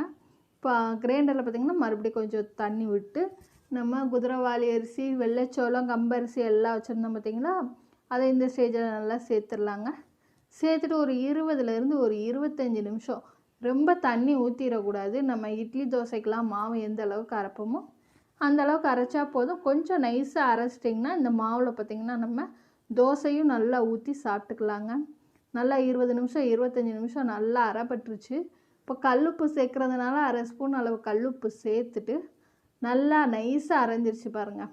இப்போ இதை நம்ம தோண்டிடலாங்க. மாவள்ளி ஒரு பாத்திரத்தில் உளுந்த மாவையும் இந்த சிறுதானிய அரிசி மாவையும் சேர்த்து கையிலால் பார்த்திங்கன்னா நல்லா பிசைஞ்சு விட்டுக்கோங்க. பிசைஞ்சாச்சு. நல்லா பிசைஞ்சதுக்கப்புறம் நல்லா அடித்து விட்டு பிசைஞ்சுக்கோங்க. 2 ஒன்று சேர்ந்து கலந்து வர மாதிரி பிசைஞ்சாச்சு. இப்போது 6 மணி நேரத்துலேருந்து 8 மணி நேரம் புளிக்க வச்சு எடுத்துக்கோங்க. காலையில் பார்த்திங்கன்னா ஓப்பன் பண்ணி பார்க்கல நல்லா புளிச்சு வந்திருக்கு. நல்லா கரண்டி வச்சு பார்த்திங்கன்னா கிண்டி விட்டுக்கலாம். நல்லா மிக்ஸ் பண்ணி விட்டுட்டு நம்ம இட்லி ஊற்ற ஆரம்பிச்சிடலாம். நல்லா மிக்ஸ் பண்ணி விட்டுக்கோங்க. இந்த மாதிரி மிக்ஸ் பண்ணி விட்டுட்டு நம்ம இட்லி தட்டில் நார்மலாக இட்லி ஊற்ற ஆரம்பிச்சிடலாங்க. இட்லி தட்டில் இட்லி ஊற்றுனதுக்கப்புறம் தண்ணி ஊற்றி கொதிக்க வச்சுக்கோங்க. ரெடியாக நல்லா கொதித்து வந்துருச்சு பாருங்கள். கொதித்து வர்ற பக்குவத்தில் தான் பார்த்திங்கன்னா நம்ம இட்லி மாவு ஊற்றின தட்டை உள்ளே வச்சு நல்லா மூடி போட்டு மூடி ஒரு 8லேருந்து ஒரு 10 நிமிஷம் பார்த்திங்கன்னா மீடியம் ஃப்ளேம்லேயே வச்சு வேக வச்சுட்டா நல்லா பூ போல் இட்லி வெந்து வந்துடுங்க. இப்போ ஒரு 8 நிமிஷம் ஆயிடுச்சு. நம்ம ஓப்பன் பண்ணி பார்த்துடலாம். ஆவி அடிக்கும் சூடு, அந்த இட்லி பாத்திரத்தில் உள்ள சூடு பார்த்திங்கன்னா கையில் மேலே ஆவியாக வரும். ஸோ அதனால் பார்த்து திறந்துட்டு லேசாக பார்த்திங்கன்னா பச்சை தண்ணி ஊற்றிட்டு ஒரு நைஃபு இல்லை கரண்டி வச்சு நம்ம குத்தி பார்த்துடலாம். இட்லி நல்லா ஒட்டாமல் வந்துருச்சு. நல்லா வெந்துருச்சு. நல்லா இட்லி கோப்புரை நல்லா ஓப்பன் பண்ணியிலே பார்த்திங்கன்னா நல்லா கமன்னு அந்த சிறுதானியத்தோட வாசம் நல்லா சூப்பராக இருந்ததுங்க. இட்லி துணி மேலே லேசாக தண்ணி தெளிச்சிட்டு பார்த்திங்கன்னா 1 நிமிஷம் கழித்து எடுத்துட்டிங்கன்னா துணியில் அப்படியே ஒட்டாமல் நம்மளுக்கு இட்லி சூப்பராக நல்லா பஞ்சு போல் எந்த அளவுக்கு சாஃப்டாக இருக்குது பாருங்கள். 6 டம்ளர் அளவு சிறுதானியம் 1 டம்ளர் அளவு உளுந்து எடுத்திங்கன்னா கரெக்டான அளவு. நல்லா சாஃப்டாக நல்லா வரும். நல்லா பஞ்சு போல் இட்லி வரும். எப்போவுமே ஒரே மாதிரி இட்லி அரிசியில் இட்லி செய்யாமல் இந்த மாதிரி சிறுதானியத்தில் குழந்தைங்களுக்கு நல்லா ஹெல்த்தியாக ஆரோக்கியமாக வீட்டில் செஞ்சு கொடுங்க. அதிகமாக பொருளே தேவைப்படாது இந்த டிஃபனுக்கு. ரொம்ப கம்மியான பொருளை வச்சு நல்லா ஹெல்த்தியாக ஆரோக்கியமாக காலையில் டிஃபனாகவும் சாப்பிட்லாம், நைட்டு டின்னர் கூட நீங்கள் சாப்பிட்டுக்கலாங்க. வெங்காய பரோட்டா தாங்க செய்ய போகிறோம். வாங்க எப்படி பண்ணணும்னு வீடியோக்குள்ளே போய் பார்த்துடலாம். 2 டம்ளர் அளவு கோதுமை மாவு, 1/4 டீஸ்பூன் அளவு உப்பு சேர்த்துட்டுக்கிறேன். 1 ஸ்பூன் ஆயில் சேர்த்து கொஞ்சம் கொஞ்சமாக தண்ணி சேர்த்து சப்பாத்தி மாவு பக்கத்துக்கு பிசைஞ்சிடலாம். இப்போ நல்லா பிசைஞ்சாச்சு. பிசைஞ்ச மாவை 10 நிமிஷம் நம்ம ரெஸ்ட் விட்டுடலாம் மூடி போட்டு மூடி. இப்போ அதுக்குள்ளே மசாலா ரெடி பண்ணிடலாங்க. உங்களுக்கு தேவையான அளவு வெங்காயம், இதுக்கு வெங்காயம் கொஞ்சம் நிறையவே இருக்கணும். ஒரு 3லேருந்து ஒரு 4 வெங்காயம் எடுத்துக்கலாம். எடுத்துட்டு நீல வாக்கில் கட் பண்ணிவிட்டு உதுத்து விட்டுக்கலாம். கைட்டே இந்த மாதிரி ஃபஸ்ட்டு உதுத்து விட்டுக்கோங்க. அடுத்து ஒரு கடாயில் 1 ஸ்பூன் அளவு எண்ணெய் சேர்த்து 1/4 ஸ்பூன் சீரகம் சேர்த்துடலாம். சேர்த்துட்டு இதில் நம்ம கட் பண்ணி உதுத்து வச்சுருந்த வெங்காயத்தை சேர்த்துடலாம். 1 நிமிஷத்துலேருந்து ஒரு 2 நிமிஷம் வதக்கினாலே போதும். அதிக நேரம் வதக்கக்கூடாது. இப்போது வெங்காயம் சேர்த்துட்டு லைட்டாக வதக்கி கொடுத்துட்டு 1 டீஸ்பூன் மிளகாய்த்தூள், 1/4 டீஸ்பூனும் கம்மியாக மஞ்சத்தூள், இந்த வெங்காயத்துக்கு தேவையான அளவு மட்டும் உப்பு. ஏன்னா நம்ம ஏற்கனவே சப்பாத்தி மாவில் உப்பு சேர்த்துப்போம். அதனால் இதில் கம்மியாக உப்பு சேர்த்துட்டு இந்த மசாலாவோட ராஸ்மல் 1 நிமிஷம் போகிற வரைக்கும் மட்டும் மிக்ஸ் பண்ணி விட்டுருலாங்க. இதிலே கொஞ்சமாக கடலை மாவு சேர்த்துக்கலாங்க. இந்த வெங்காயத்தில் உள்ள ஈரப்பதம்லாம் கொஞ்சம் இல்லாமல் நம்ம 1 ஸ்பூன்லேருந்து 1/2 ஸ்பூன் அளவு கடலை மாவு சேர்த்துட்டு 1 நிமிஷம் வதக்கிட்டு அடுப்பை ஆஃப் பண்ணிடலாம். ரொம்ப வதங்க விட்டுறாமல். இப்போ கோதுமாவும் 10 நிமிஷம் ஊறி வந்துருச்சு. இப்போ சப்பாத்திக்கு எப்படி சின்ன உருண்டையாக உருட்டுவோமோ அதே மாதிரி உருட்டி நம்ம கோதுமை மாவில் ஒரு தடவை நம்ம பிரட்டி எடுத்துட்டு சப்பாத்தி கட்டையில் வச்சு நம்ம திரட்டி எடுத்துக்கலாங்க. போல் ஓரங்கள்லாம் போல் சேர்த்து இந்த அளவுக்கு திரட்டி எடுத்துக்கிடலாம்.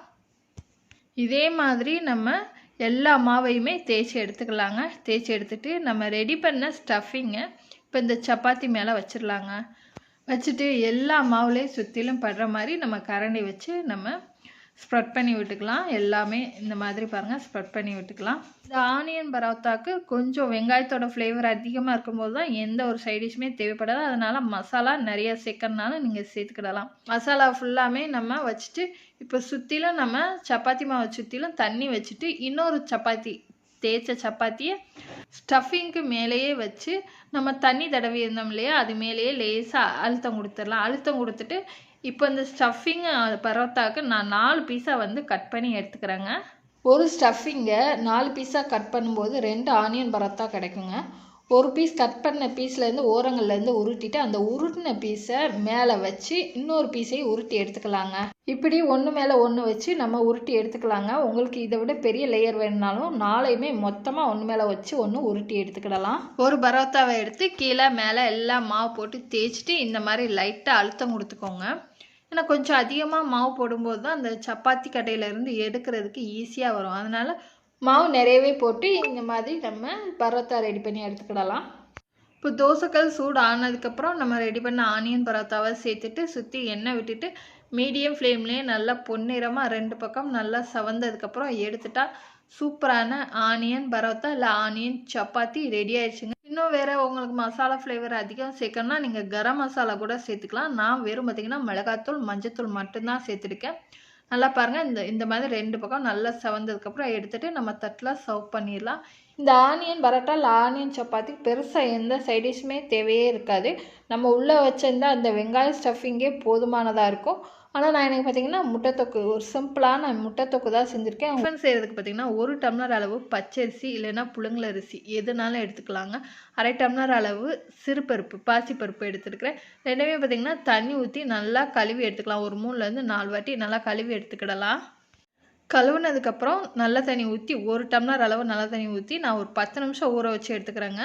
10 நிமிஷம் ஊறினதுக்கப்புறம் பார்த்திங்கன்னா இப்போ 1 டம்ளர் அரிசிக்கு 3 டம்ளர் தண்ணி, 1/2 டம்ளர் பருப்புக்கு 1/2 டம்ளர் தண்ணி, அந்த மாதிரி கணக்கில் 4 டம்ளர் அளவு தண்ணி சேர்த்துருக்கேன். பெருங்காயத்தூள், மஞ்சத்தூள், உப்பு தேவையான அளவு சேர்த்துட்டு மூடி போட்டு மூடி அரிசியும் பருப்பும் சேர்த்து நம்ம இப்போ வேக வச்சு எடுத்துக்கலாங்க. ஹை ஃப்ளேமில் 2 விசில், மீடியம் ஃப்ளேமில் 2 விசில் நல்லா வேக வச்சு எடுத்துக்கலாம். அரிசியும் பருப்பும் வேகிறதுக்குள்ளே நம்ம சட்னி ரெடி பண்ணிக்கலாங்க. நான் 1/2 கிண்ணம் அளவு தேங்காய் எடுத்துக்கிறேன், 2 பச்சை மிளகா, ஒரு 5-6லேருந்து வெள்ளைப்பூடு சேர்த்துட்டுக்கிறேன். கொஞ்சமாக பார்த்திங்கன்னா உப்பு, ஒரே 1 ஸ்பூன் மட்டும் பொட்டுக்கடலை, பொரியடலை சேர்த்துக்கலாங்க. இதில் தேவைப்பட்டால் நீங்கள் இஞ்சி கூட லைட்டாக சேர்த்துக்கிடலாம். இப்போ எல்லாம் சேர்த்துட்டு கொஞ்சமாக தண்ணி ஊற்றி நல்லா மெய்யாக அரைச்சி எடுத்துகிட்டு வந்துக்கலாங்க. அரைச்சி எடுத்துகிட்டு வந்தாச்சு. ஒரு கிண்ணத்தில் மாற்றி சட்னி பார்த்திங்கன்னா உங்களுக்கு எந்த அளவுக்கு தண்ணியாக வேணுமோ அந்த அளவுக்கு நம்ம தண்ணி சேர்த்துக்கலாம். சேர்த்துட்டு நல்லா கலந்து விட்டுட்டு இப்போ இதுக்கு சட்னிக்கு ஒரு தாளிப்பு கொடுத்துக்கலாங்க. எண்ணெய் ஊற்றி கடுகு, சின்ன வெங்காயம் நல்லா செவந்தோடனே கருவேப்பிலை போட்டு அந்த தாளிப்பை அப்படியே பார்த்திங்கன்னா சட்னியில் ஊற்றிடணும். அவ்வளோதான், சட்னி சூப்பராக ரெடி ஆகிடுச்சு. இப்போ அரிசியும் பருப்புமே பார்த்திங்கன்னா நல்லா கொலையாக ஒன்று சேர நல்லா வெந்து வந்துருச்சு. நல்லா மிக்ஸ் பண்ணி விடும்போது நல்லா குழஞ்சி இந்த அளவுக்கு இருக்கணுங்க. அரிசியும் பருப்பையும் பார்த்திங்கன்னா கரண்டி வச்சு நல்லா மசிச்சு விட்டுக்கோங்க. இப்போ ஒரு மிக்ஸி ஜாரில் 1/2 டீஸ்பூனுக்கு கம்மியாக மிளகு, சீரகம், பச்சை மிளகாய், ஒரு துண்டு அளவு இஞ்சி பொடுசாக கட் பண்ணி சேர்த்துக்கலாம். இது எல்லாமே பார்த்திங்கன்னா உங்கள் காரத்துக்கு தக்கன நீங்கள் கூட்டி குறைச்சி நீங்கள் சேர்த்துக்கோங்க. 2 பச்சை மிளகாவையும் சேர்த்துக்கிறேன். இப்போ நம்ம வெத்தலை தாங்க சேர்க்க போகிறோம். ஒரு 5, 6 வெத்தலை காம்பையும் நுனி பகுதியும் கிள்ளிட்டு உங்களுக்கு வெத்தலை உங்கள் குழந்தைங்க எந்த அளவுக்கு சாப்பிடுவாங்களோ அந்த அளவுக்கு பார்த்திங்கன்னா சேர்த்துக்கோங்க. காரமும் அதுக்கு தக்கன குழந்தைங்களுக்கு தகுந்த மாதிரி நீங்கள் சேர்த்துக்கோங்க. 1, 2 பிரித்து நம்ம மிக்ஸி ஜாரில் சேர்த்துக்கிறாங்க. இப்போ நான் இந்த சொன்ன அளவுகள் எல்லாமே பார்த்திங்கன்னா 2 பேர் சாப்பிடக்கூடிய அளவுகள் தாங்க. வெத்தலை பார்த்திங்கன்னா ஒரு 4லேருந்து 5 வெத்தலை எடுத்துருக்கிறேன். கொஞ்சம் தண்ணி ஊற்றி இந்த அளவுக்கு பார்த்திங்கன்னா நல்லா நைஸாக அரைச்சி எடுத்துகிட்டு வந்துக்கலாம். நீங்கள் வெத்தலை சாறாக கூட நீங்கள் சேர்த்துக்கலாம். நான் அப்படியே பெரியவங்க சாப்பிட்றதுனால அப்படியே வெத்தலையோடு அப்படியே சாறு எடுக்காமல் வெத்தலையே அரைச்சி சேர்த்துக்கிறேன். இப்போ ஒரு கடாயில் பார்த்திங்கன்னா 1 ஸ்பூன் அளவு எண்ணெய், 1 ஸ்பூன் அளவு நெய் சேர்த்துக்கலாம். உங்களுக்கு தாளிக்கிறதுக்கு மிளகு, சீரகம் தேவைப்பட்டால் சேர்த்துக்கோங்க. ஏற்கனவே நம்ம மிக்ஸி ஜாரில் வெத்தலையோடு அரைச்சி நம்ம சேர்த்துருக்குறோம். அதனால் தேவைப்பட்டால் சேர்த்துக்கோங்க. இல்லைன்னா ஸ்கிப் பண்ணிவிட்டு முந்திரி மட்டும் சேர்த்து நல்லா வறுத்து கொடுத்துக்கோங்க. வறுத்து கொடுத்துட்டு நம்ம அரைச்சி வச்சுருந்த வெத்தலை சாறு மிக்ஸி ஜாரில் ஒரு 1/2 டம்ளர் அளவு தண்ணியும் சேர்த்து அதையும் கலந்து பார்த்திங்கன்னா நான் இந்த வெத்தலை சாறு கூட சேர்த்துக்கிறேங்க. சேர்த்துட்டு இந்த வெத்தலை சாறுக்கு தேவையான அளவு உப்பு, ஏற்கனவே நம்ம அரிசியும் பருப்பும் வேக வைக்கையில் உப்பு சேர்த்துருக்கோம். இந்த வெத்தலை சாருக்கு மட்டும் லைட்டான உப்பு சேர்த்துட்டு இந்த ராஸ்மல் போகிற வரைக்கும் பார்த்திங்கன்னா ஒரு 5 நிமிஷம் 3 நிமிஷம் மீடியம் ஃப்ளேமில் வச்சு நல்லா மிக்ஸ் பண்ணி விட்டுட்டு எண்ணெய் நல்லா பிரிஞ்சு வர வரைக்கும் நல்லா குக் பண்ணிக்கோங்க. இப்போது ஃப்ரெஷ்ஷான கருவேப்பிலையுமே நம்ம சேர்த்துலாம். நல்லா எண்ணெய் பிரிஞ்சு ராஸ்மல் போனதுக்கப்புறம் நம்ம அரிசி பருப்பு வேக வச்சுருந்தோம் இல்லையா, அதை அந்த தாளிப்பு கூட சேர்த்துடலாங்க. சேர்த்துட்டு பார்த்திங்கன்னா நல்லா மிக்ஸ் பண்ணி விட்டுக்கலாம். இந்த ஸ்டேஜில் உங்களுக்கு நெய் தேவைப்பட்டதுனால் நெய்யும் சேர்த்துக்கோங்க. அவ்வளோதான், சூப்பரான வெற்றிலை பொங்கல் ரெடி ஆயிடுச்சுங்க. அதுக்கு தண்ணியான தேங்காய் சட்னி ஊற்றி சாப்பிடும்போது டேஸ்ட்டு சூப்பராக இருக்கும். இந்த ரெசிபி பண்ணுறதுக்கு 1 டம்ளர் அளவு ரேஷன் அரிசி எடுத்திருக்கேன், புழுங்கல் அரிசி. 1/4 டம்ளர் அளவு ரேஷன் பருப்பு எடுத்திருக்கேன். 1 ஸ்பூன் அளவு உளுந்து எடுத்திருக்கேன். 3யும் சேர்த்து 4லேருந்து 5 தடவை கழுவி எடுத்துக்கலாம். கல்லுப்பு சேர்த்து நல்லா கழுவும் போது ரேஷன் அரிசியில் உள்ள ஸ்மெல்லு அந்த பிசுபிசுப்பு தன்மை இல்லாமல் இருக்கும். நல்லா கழுவிட்டு நல்ல தண்ணி ஊற்றி பார்த்திங்கன்னா மூடி ஒரு 3 மணி நேரம் ஊற வச்சு எடுத்துக்கலாங்க. இப்போ ஒரு மிக்ஸி ஜாரில் உங்கள் காரத்துக்கு தக்கன வரமிளகாய் எடுத்துக்கோங்க. ஒரு 10 அளவு தேங்காய், ஒரு 5லேருந்து ஒரு 10 சின்ன வெங்காயம் சேர்த்துக்கோங்க. ஒரு 4-5 வெள்ளைப்பூடு, இது எல்லாமே சேர்த்துட்டு பார்த்திங்கன்னா கொஞ்சம் கொரப்பாக நம்ம அரைச்சி எடுத்துகிட்டு வந்துக்கலாங்க. தண்ணி எதுவுமே சேர்க்க வேணாம். தண்ணி சேர்க்காமல் கொரப்பாக அரைச்சி எடுத்துகிட்டு வந்தாச்சு. இப்போ அரைச்சி எடுத்துகிட்டு வந்த தேங்காய், வெங்காயம், வெள்ளைப்பூடை பார்த்திங்கன்னா ஒரு பாத்திரத்தில் நம்ம மாற்றிக்கலாங்க. இப்போ அரிசி பார்த்திங்கன்னா 3 மணி நேரம் ஊறினா போதும். நல்லா ஊறி வந்துருச்சு. ஊறினதுக்கப்புறம் நல்லா ஒரு 2லேருந்து 3 தடவை மறுபடியும் கழுவிட்டு மிக்ஸி ஜாரில் நம்ம தேங்காய் அரைச்ச மிக்ஸி ஜார்லேயே நம்ம அரிசி பருப்பு உளுந்து ஊற வச்சுருந்தோம் இல்லையா, அதை சேர்த்துடலாங்க. சேர்த்துட்டு அதிகமாக தண்ணி ஊற்றிடாமல் நல்லா கெட்டியான பக்குவத்துக்கு பார்த்திங்கன்னா நல்லா நைஸாக அரைச்சி எடுத்துகிட்டு வந்துடுங்க. இந்த அளவுக்கு பார்த்திங்கன்னா நல்லா நைஸாக அரைச்சி எடுத்துகிட்டு வந்துடுங்க. அரைச்சி எடுத்துகிட்டு வந்த மாவை நம்ம தேங்காய் கொரப்பாக அரைச்சி ஒரு பாத்திரத்தில் மாற்றி வச்சுருந்தோம் இல்லையா, அதில் சேர்த்துடலாங்க. சேர்த்துட்டு மாவுக்கு தேவையான அளவு உப்பு சேர்த்துக்கலாங்க. கொஞ்சமாக கருவேப்பிலை சேர்த்துக்கலாங்க. உங்களுக்கு எந்த அளவுக்கு கருவேப்பிலை தேவைப்படுதோ அந்த அளவுக்கு கருவேப்பிலை சேர்த்துக்கோங்க. பெருங்காயத்தூள் கொஞ்சம் சேர்த்துக்கலாம். மல்லித்தலை தேவைப்பட்டதுன்னா மல்லித்தலை சேர்த்துக்கலாங்க. எல்லாம் சேர்த்துட்டு பார்த்திங்கன்னா பொடியாக நறுக்குன வாழைப்பூ சேர்த்துக்கலாங்க. 2 கைப்பிடி அளவு நான் வாழைப்பூ சேர்த்துருக்குறேங்க. வாழைப்பூவை சேர்த்துட்டு நல்லா இந்த மாவு, தேங்காய் துருவல், இந்த வாழைப்பூ எல்லாம் கலந்து மிக்ஸ் பண்ணி வர்ற மாதிரி பார்த்திங்கன்னா கைட்ட ஒரு 5 நிமிஷம் பார்த்திங்கன்னா நல்லா அடித்து கொடுத்துக்கோங்க. நல்லா கலந்ததுக்கப்புறம் ஒரு தோசைக்கல்லில் லைட்டாக எண்ணெய் தடவிட்டு 1 கரண்டி அளவு மாவு எடுத்து இந்த மாதிரி அடை மாதிரி எந்த அளவுக்கு கொஞ்சம் நைஸாக தேய்க்க முடியுமோ நைஸாக தேய்ச்சிட்டு சுற்றி எண்ணெய் விட்டுட்டு 2 பக்கம் நல்லா செவந்தோடனே எடுத்துட்டா சூப்பரான ரேஷன் அரிசி பருப்பு வாழைப்பூ அடை ரெடி ஆயிடுச்சுங்க. இதை நீங்கள் ஸ்நாக்ஸாக நீங்கள் நிறைய எண்ணெயில் கூட நீங்கள் பொரித்து எடுத்துக்கிடலாம். டேஸ்ட்டு சூப்பராக இருக்கும். தேங்காய் சேர்த்துருக்கிறதுனால இந்த வாழைப்பூவோட தோப்பு கொஞ்சம் கூட தெரியாது. அவ்வளோதான், 2 பக்கம் நல்லா செவக்க விட்டு நம்ம தட்டில் சர்வ் பண்ணிட்டு சூப்பரான அடைங்க நல்லா வாழைப்பூவில் ரேஷன் அரிசி பருப்பை வச்சு ரெடி ஆயிடுச்சுங்க. கேப்ப மாவு நான் 1 டம்ளர் அளவு எடுத்துருக்கேங்க. நல்லா அமுக்கி அளக்காமல் மேலோட்டமாக 1 டம்ளர் அளவு மாவு அளந்து எடுத்துகிட்டு கை பொறுக்கிற அளவு சூடு வர வரைக்கும் ஒரு 5 நிமிஷம் மட்டும் நம்ம வறுத்துக்கலாம். வறுத்த உடனே பார்த்திங்கன்னா நம்ம கீழே இறக்கி வச்சுட்டு ஆற விட்டுறலாங்க. அடுப்பை சிம்மில் வச்சு வறுத்துக்கோங்க. ஹை ஃப்ளேமில் வச்சு வறுத்துற வேணாம். சிம்மில் வச்சு வறுக்கும்போது தான் அந்த மாவு கரிஞ்சிடாமல் இருக்கும். அதனால் சிம்மில் வச்சு வறுத்துக்கோங்க. கீழே இறக்கி வச்சதுக்கப்புறம் தேவையான அளவு உப்பு சேர்த்துக்கலாம். உப்பு நல்லா கலந்து வர்ற மாதிரி கரண்டி வச்சு மிக்ஸ் பண்ணிவிட்டு இதுக்கு பார்த்திங்கன்னா மாவு பிசைகிறதுக்கு சுடு தண்ணி எடுத்துக்கலாங்க. 1 டம்ளர் அளவு மாவுக்கு 1 டம்ளர் அளவு தண்ணி தேவைப்படும். நீங்கள் உங்கள் மாவோட பக்குவம் பார்த்து 3/4 டம்ளர்லேருந்து ஒரு 1/2 டம்ளர் ஊற்றி பிசைஞ்சு எடுத்துக்கோங்க. சுடு தண்ணி நல்லா கொதிக்கிற சுடு தண்ணியை ஊற்றிட்டு நல்லா மிக்ஸ் பண்ணிவிட்டு மூடி போட்டு மூடி வச்சிடலாங்க. மாவு அந்த சூட்டில் கொஞ்சம் வெந்து வந்துடும். நம்ம சுடு தண்ணியும் ஊற்றிருக்கோம், ஏற்கனவே மாவு வறுக்கவும் செஞ்சுருக்கோம். அதனால் அதிக நேரம் குக் பண்ண தேவையே இல்லை. 3/4 டம்ளர் அளவு தண்ணி தான் எடுத்துருக்கிறேன். 1/4 டம்ளர் அளவு தண்ணி பேலன்ஸ் இருந்துச்சு. இப்போ நல்லா சூடு ஆறிடுச்சு. சூடு ஆறினதுக்கப்புறம் கை வச்சு பார்த்திங்கன்னா நல்லா பிசைஞ்சு எடுத்துக்கலாம். பிசைஞ்சிட்டு ஓவல் ஷேப்பில் நம்ம உருட்டிடலாங்க. உருட்டிட்டு இடியாப்பாச்சில் மாவை கொஞ்சம் கொஞ்சமாக சேர்த்துட்டு நம்ம இடியாப்பம் புளிய ஆரம்பிச்சிடலாங்க. இடியாப்பா குழலில் பார்த்திங்கன்னா நான் கொஞ்சம் கூட எண்ணெயே சேர்க்கல. எண்ணெய் சேர்க்காமல் பார்த்திங்கன்னா மாவை 3/4 மட்டும் ஃபில் பண்ணிவிட்டு பனை ஓலை தட்டில் நான் இடியாப்பத்தை பிழிஞ்சு விட்டுக்கிறேங்க. ஜஸ்ட் வந்து 2 சுற்று விட்டுக்கிறேன். 2 சுற்று விட்டதுக்கப்புறம் இதில் மேலே தேவைப்பட்டால் நீங்கள் தேங்காய் துருவல் சேர்த்துக்கலாம். நீங்கள் இந்த தேங்காய் துருவல் சேர்க்காமல் தேங்காய் பால் கூட நீங்கள் எடுத்து அப்படியே சாப்பிட்லாம். தேங்காய் துருவல் சேர்த்து நான் வேக வச்சுட்டிங்கன்னா குழந்தைங்களுக்கு நீங்கள் லஞ்ச் பாக்ஸாக கூட கொடுத்து விட்டுக்கலாம். மேலே இந்த தேங்காய் துருவலுக்கு மேலே நாடு சக்கரை தூவிக்கோங்க. தூவிட்டு மறுபடியும் இடியாப்ப மாவு ராகி மாவை பார்த்திங்கன்னா 2 சுற்று சுற்றிக்கலாங்க. இதே மாதிரி எல்லா தட்டுலையும் புழிஞ்சு எடுத்துக்கலாங்க. புழிஞ்சிட்டு இட்லி பாத்திரத்தில் பார்த்திங்கன்னா தண்ணி நல்லா கொதிக்க வச்சுக்கோங்க. தண்ணி கொதிச்சதுக்கப்புறம் இட்லி தட்டை உள்ளே வச்சுட்டு நம்ம பிழிஞ்ச இடியாப்பங்களில் ஒன்று மேலே ஒன்று வச்சுக்கலாங்க. வச்சுட்டு மீடியம் ஃப்ளேமில் ஒரு 8 நிமிஷம் நம்ம வேக வச்சு எடுத்துக்கலாங்க. ஹை ஃப்ளேம்லனா ஒரு 5 நிமிஷம் வேக வச்சு எடுத்துக்கோங்க. மீடியம் ஃப்ளேம்னா ஒரு 8 நிமிஷம் போதும். 8 நிமிஷத்துக்கு அப்புறம் நம்ம ஓப்பன் பண்ணி பார்க்கலாம். 8 நிமிஷம் நல்லா ஆவி வந்து நல்லா வெந்துருச்சு இடியாப்பம். லைட்டாக ஓப்பன் பண்ணிவிட்டு லேசாக கையில் எடுத்து பார்த்திங்கன்னா தெரியுங்க, ஒட்டாமல் அப்படியே பூ மாதிரி இந்த மாதிரி வருது பாருங்கள். சூப்பராக பார்த்திங்கன்னா நம்மளோட இடியாப்பம் வெந்துருச்சு. அவ்வளோதான். நம்ம இப்போ தட்டில் சர்வ் பண்ணிடலாங்க. தட்டில் சர்வ் பண்ணிட்டா நம்மளோட ஹெல்த்தியான ஆரோக்கியமான கேப்ப மாவு இடியாப்பம் சூப்பராக ரெடி ஆகிடுச்சு பாருங்கள். உள்ளெல்லாம் நல்லா லேயர் லேயராக களி மாதிரி இல்லாமல் உதிரி உதிரியாக இருக்குது பாருங்கள் கேப்ப மாவு இடியாப்பம். மாவை வறுத்துட்டு நீங்கள் தண்ணியோட பக்குவம் பார்த்துட்டு செஞ்சிங்கன்னா போதுங்க. உதிரி உதிரியாக இருக்கும் இடியாப்பம். நீங்களும் இந்த ராகி மாவு இடியாப்பத்தை ஒரு தடவை உங்கள் வீட்டில் ட்ரை பண்ணி பாருங்கள். சூப்பராக இருக்கும். நவதானியம் தோசை ரெசிபி பண்ணுறதுக்கு மெஷர்மெண்ட் பண்ணிக்கலாங்க. நான் பார்த்திங்கன்னா ஒரு குழிக்கரண்டி அளவு பெரிய குழிக்கரண்டி ஒன்று எடுத்துருக்கேன். சின்ன குழிக்கரண்டி அதுக்கு சின்ன சைஸ் ஒரு குழிக்கரண்டி ஆஃப் குழிக்கரண்டி எடுத்துருக்கேங்க. நான் மெஷர் பண்ணிக்கிற அளவு பார்த்திங்கன்னா கரெக்டாக 4 பேர் சாப்பிடக்கூடிய ஒரு டைம் வந்து 4 பேர் டிஃபன் செஞ்சு சாப்பிட்லாம். அந்த அளவுக்கு நான் மெஷர் பண்ணி எடுக்கிறேங்க.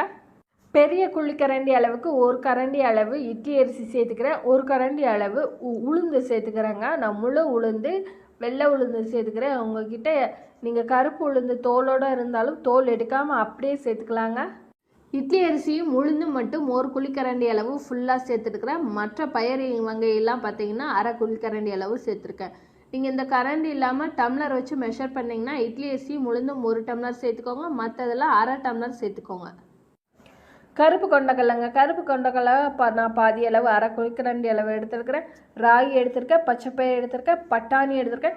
இது தவிர உங்ககிட்ட சாமை, திணை, குதிரைவாளி, வரகரிசி அந்த மாதிரி இருந்தாலும் நீங்கள் சேர்த்துக்கலாங்க. அதுக்கான அளவும் பார்த்தீங்கன்னா அரை குழிக்கரண்டி அளவு தாங்க எடுத்துருக்குறேன். இப்போ மொச்சக்கட்டை நான் சேர்த்துடுக்குறேங்க. மொச்சக்கொண்டை அரை குழிக்கரண்டி அளவு எடுத்துக்கிறேங்க.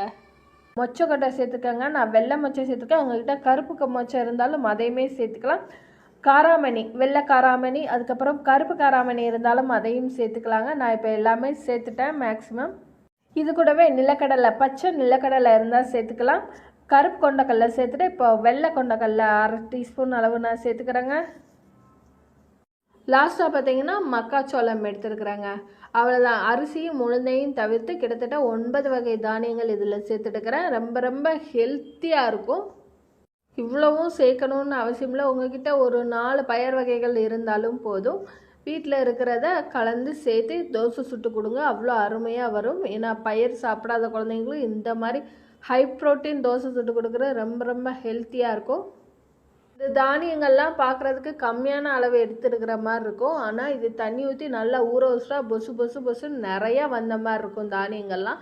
இந்த தானியங்கள் எல்லாத்தையுமே பார்த்திங்கன்னா தண்ணி ஊற்றி நல்லா வாஷ் பண்ணி நம்ம எடுத்துக்கிடுவோங்க. இதில் ராகி கம்பில் பச்சை பயிரில் பார்த்திங்கன்னா கல் தூசியெல்லாம் இருக்கும். முதல்ல அதை க்ளீன் பண்ணி எடுத்துட்டு இந்த மாதிரி நல்லா பிசைஞ்சு 2 கைட்டையும் பிசைஞ்சு நல்லா வாஷ் பண்ணி எடுத்துக்கோங்க. பயிரில் பார்த்திங்கன்னா தேவையில்லாத பொக்கு இருக்கும். அந்த பொக்கெல்லாம் நல்லா வாஷ் பண்ணும்போது மிதந்து வந்துடுங்க. இப்போ நான் ஒரு 3லேருந்து ஒரு 4 தடவை நல்லா வாஷ் பண்ணி எடுத்துட்டேன். இப்போ நல்ல தண்ணி ஊற்றி ஒரு 8 மணி நேரத்துலேருந்து ஒரு 10 மணி நேரம் இதை வந்து நல்லா நம்ம ஊற வச்சு எடுத்துக்கலாங்க. இடையில பார்த்திங்கன்னா நீங்கள் எந்த தொந்தரவும் பண்ண வேணாம். நம்ம குழம்பு வைக்கிறதுக்கு அவிக்கிறதுக்கு எப்படி ஊற வச்சு எடுப்போமோ அந்த மாதிரியே ஒரு 10 மணி நேரம் நம்ம ஊற வச்சு எடுத்துக்கலாங்க. நான் காலையிலேயே இந்த பயிரெலாம் சேர்த்து கழுவி ஊற வச்சுட்டாங்க. இது மேக்ஸிமம் இந்த ஹை ப்ரோட்டீன் தோசைலாம் காலையில் சாப்பிட்றதா நம்ம நல்லாயிருக்கும். ஸோ நான் பயிர் காலையிலே ஊற வச்சுட்டேன். நைட்டு போல் பார்த்திங்கன்னா இந்த மாவை அரைச்சி எடுத்துக்கிறேங்க. நைட்டு அரைச்சி வச்சு ஒரு 4 மணி நேரத்துலேருந்து ஒரு 6 மணி நேரம் புளிக்க வச்சு அதுக்கப்புறம் நம்ம தோசை சுட்டால் நல்லாயிருக்குங்க. பயிரெலாம் நல்லா பார்த்திங்கன்னா ஊறிடுச்சு. மொச்சப்பயிரை எடுத்து பிதுக்கணுன்னா பயிர் பார்த்திங்கன்னா வெளியே வருது, தோல்லேருந்து வெளியே வருது. ஸோ நல்லா ஊறிடுச்சு. நான் பார்த்திங்கன்னா கிரைண்டரில் அரைச்சி எடுத்துக்கிறேங்க. நீங்கள் மிக்ஸி இருந்தால் மிக்சியில் போடலாம். மிக்ஸி கொஞ்சம் டைட்டாக ஓடும். ஸோ மிக்ஸி வந்து ரிப்பேர் ஆகிடக்கூடாது. அதுக்காண்டி பார்த்திங்கன்னா நான் கிரைண்டர்லேயே போட்டு எடுத்துக்கிறேங்க. அதே சமயத்தில் மாவு நம்ம மிக்சியில் ஆட்டும்போது ஓவர் ஹீட் ஆகி அதோட மாவு தோசையோட டேஸ்ட்டே மாறுறதுக்கு சான்ஸ் இருக்குது. அதனால் நான் கிரைண்டர்லேயே போட்டு ஆட்டி எடுத்துக்கிறேங்க. இது கூடவே பார்த்திங்கன்னா ஒரு கை அளவு ஜவ்வரிசி 1 மணி நேரத்துக்கு முன்னாடி ஊற வச்சுருந்தேன். அதையுமே நான் சேர்த்துக்கிறேன். அதை உங்கள்கிட்ட நான் காமிக்கல. ஜவ்வரிசி சேர்க்கும்போது நல்லா சாஃப்டாக இருக்குது தோசை. ஸோ நல்லா ஆட்டி எடுத்துகிட்டு வந்துட்டேன். இது கூட 1 ஸ்பூன் அளவு உப்பு சேர்த்து நான் நல்லா கைட்டே நல்லா பிசைஞ்சு எடுத்துக்கிறேங்க. ஏன்னா கல்லுப்பு நல்லா கரையணும். நல்லா அடித்து பிசைஞ்சிட்டு கைட்டை மிக்ஸ் பண்ணும்போது தான் நல்லா மாவு கலந்து புளிக்கும். ஸோ கரண்டிகிட்ட மிக்ஸ் பண்ணால் அந்த அளவுக்கு பார்த்திங்கன்னா மாவு செட் ஆகாது. அதனால் நான் கைட்டே நல்லா பிசைஞ்சு எடுத்துக்கிறேங்க. இது வந்து ஒரு 6 மணி நேரம் புளிக்க வச்சா போதும். ரொம்ப புளிக்க வைக்காதீங்க, டேஸ்ட் மாறிடும். இந்த உடனே அரைச்ச மாவில் பார்த்திங்கன்னா இதில் அடை தோசை பண்ணால் நவதானிய அடை தோசைன்னு கூட நல்லா சாப்பிட்டுக்கலாம். நல்லா ஹை ப்ரோட்டீனாக இருக்கும். இது கூட வெங்காயம் கொஞ்சம் கருவேப்பிலை எல்லாமே சேர்த்துட்டு அடை மாவு மாதிரி நல்லா சுட்டிங்கன்னா இந்த தோசை நல்லா டேஸ்ட்டாக இருக்கும். ஸோ கொஞ்சம் புளிக்க வச்சு சாப்பிடும்போது தான் அது வந்து மணமாக நல்லாயிருக்கும். அதனால நான் புளிக்க வச்சு இப்போ மாவு ரெடி பண்ணிவிட்டு அதிலேருந்து கொஞ்சமாக ஒரு கிண்ணத்தில் எடுத்து தண்ணி ஊற்றி தேவையான அளவு மிக்ஸ் பண்ணிக்கிறேன். ஏற்கனவே பார்த்திங்கன்னா நாங்கள் சுட்டு சாப்பிட்டுட்டோம். ஸோ உங்கள்கிட்ட காமிக்கிறதுக்காண்டி நான் எந்த அளவுக்கு பஞ்சு போல் வருதுன்னு காமிக்கிறதுக்காண்டி ஒரு தோசை மட்டும் நான் உங்கள்கிட்ட சுட்டு காமிக்கிறேன். இரும்பு தோசைகளில் தான் பார்த்திங்கன்னா எண்ணெய் நல்லா தடவிட்டு கொஞ்சமாக மாவு சேர்த்துட்டு நல்லா எந்த அளவுக்கு நைஸாக முடியுமோ அந்த அளவுக்கு பார்த்திங்கன்னா நைஸாக தோசையை இழுத்து விட்டுக்கலாங்க. இழுத்து விட்டுட்டு சுற்றி பார்த்திங்கன்னா நான் எண்ணெய் சேர்த்துக்கிறேன். நீங்கள் நெய் வேறு எதுனா சேர்த்துக்கலாங்க.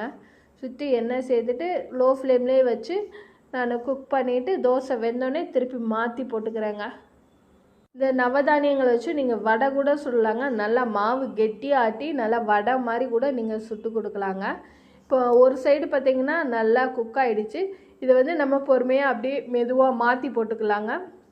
தோசை அப்படியே பஞ்சு போல் சூப்பராக இருந்தது, சாஃப்டாக இருந்தது சாப்பிட்றதுக்கு. ஸோ இட்லி எந்த அளவுக்கு வரும்னு தெரில. ஸோ தோசை நல்லா சூப்பராக இருந்ததுங்க.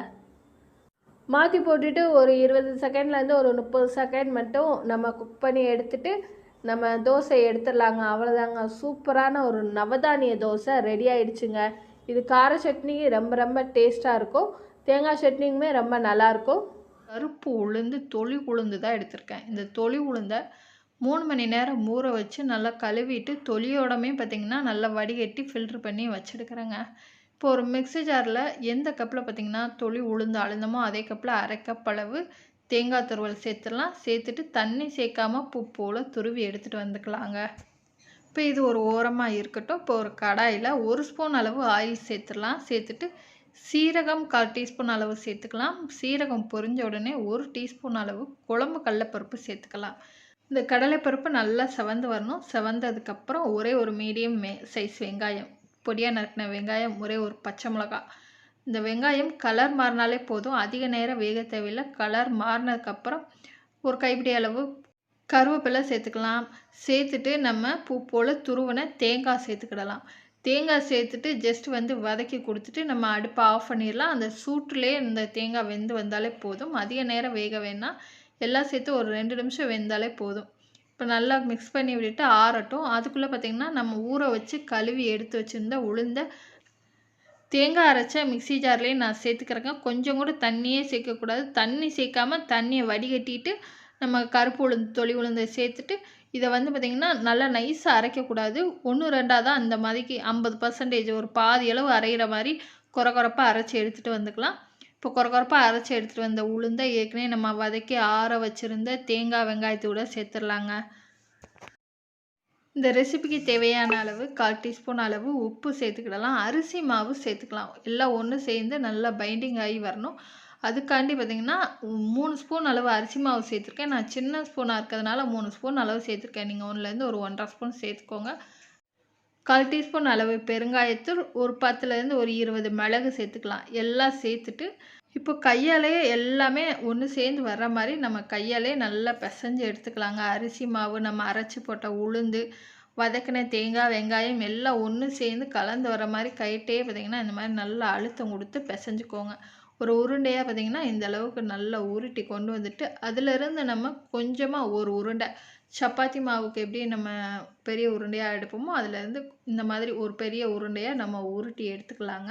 இப்போ இந்த உருண்டையை நீங்கள் தோசைக்கல்லில் கூட டைரெக்டாக அப்படியே அடை மாதிரி நீங்கள் தண்ணி தொட்டு நல்லா விரித்து விட்டுக்கலாம்.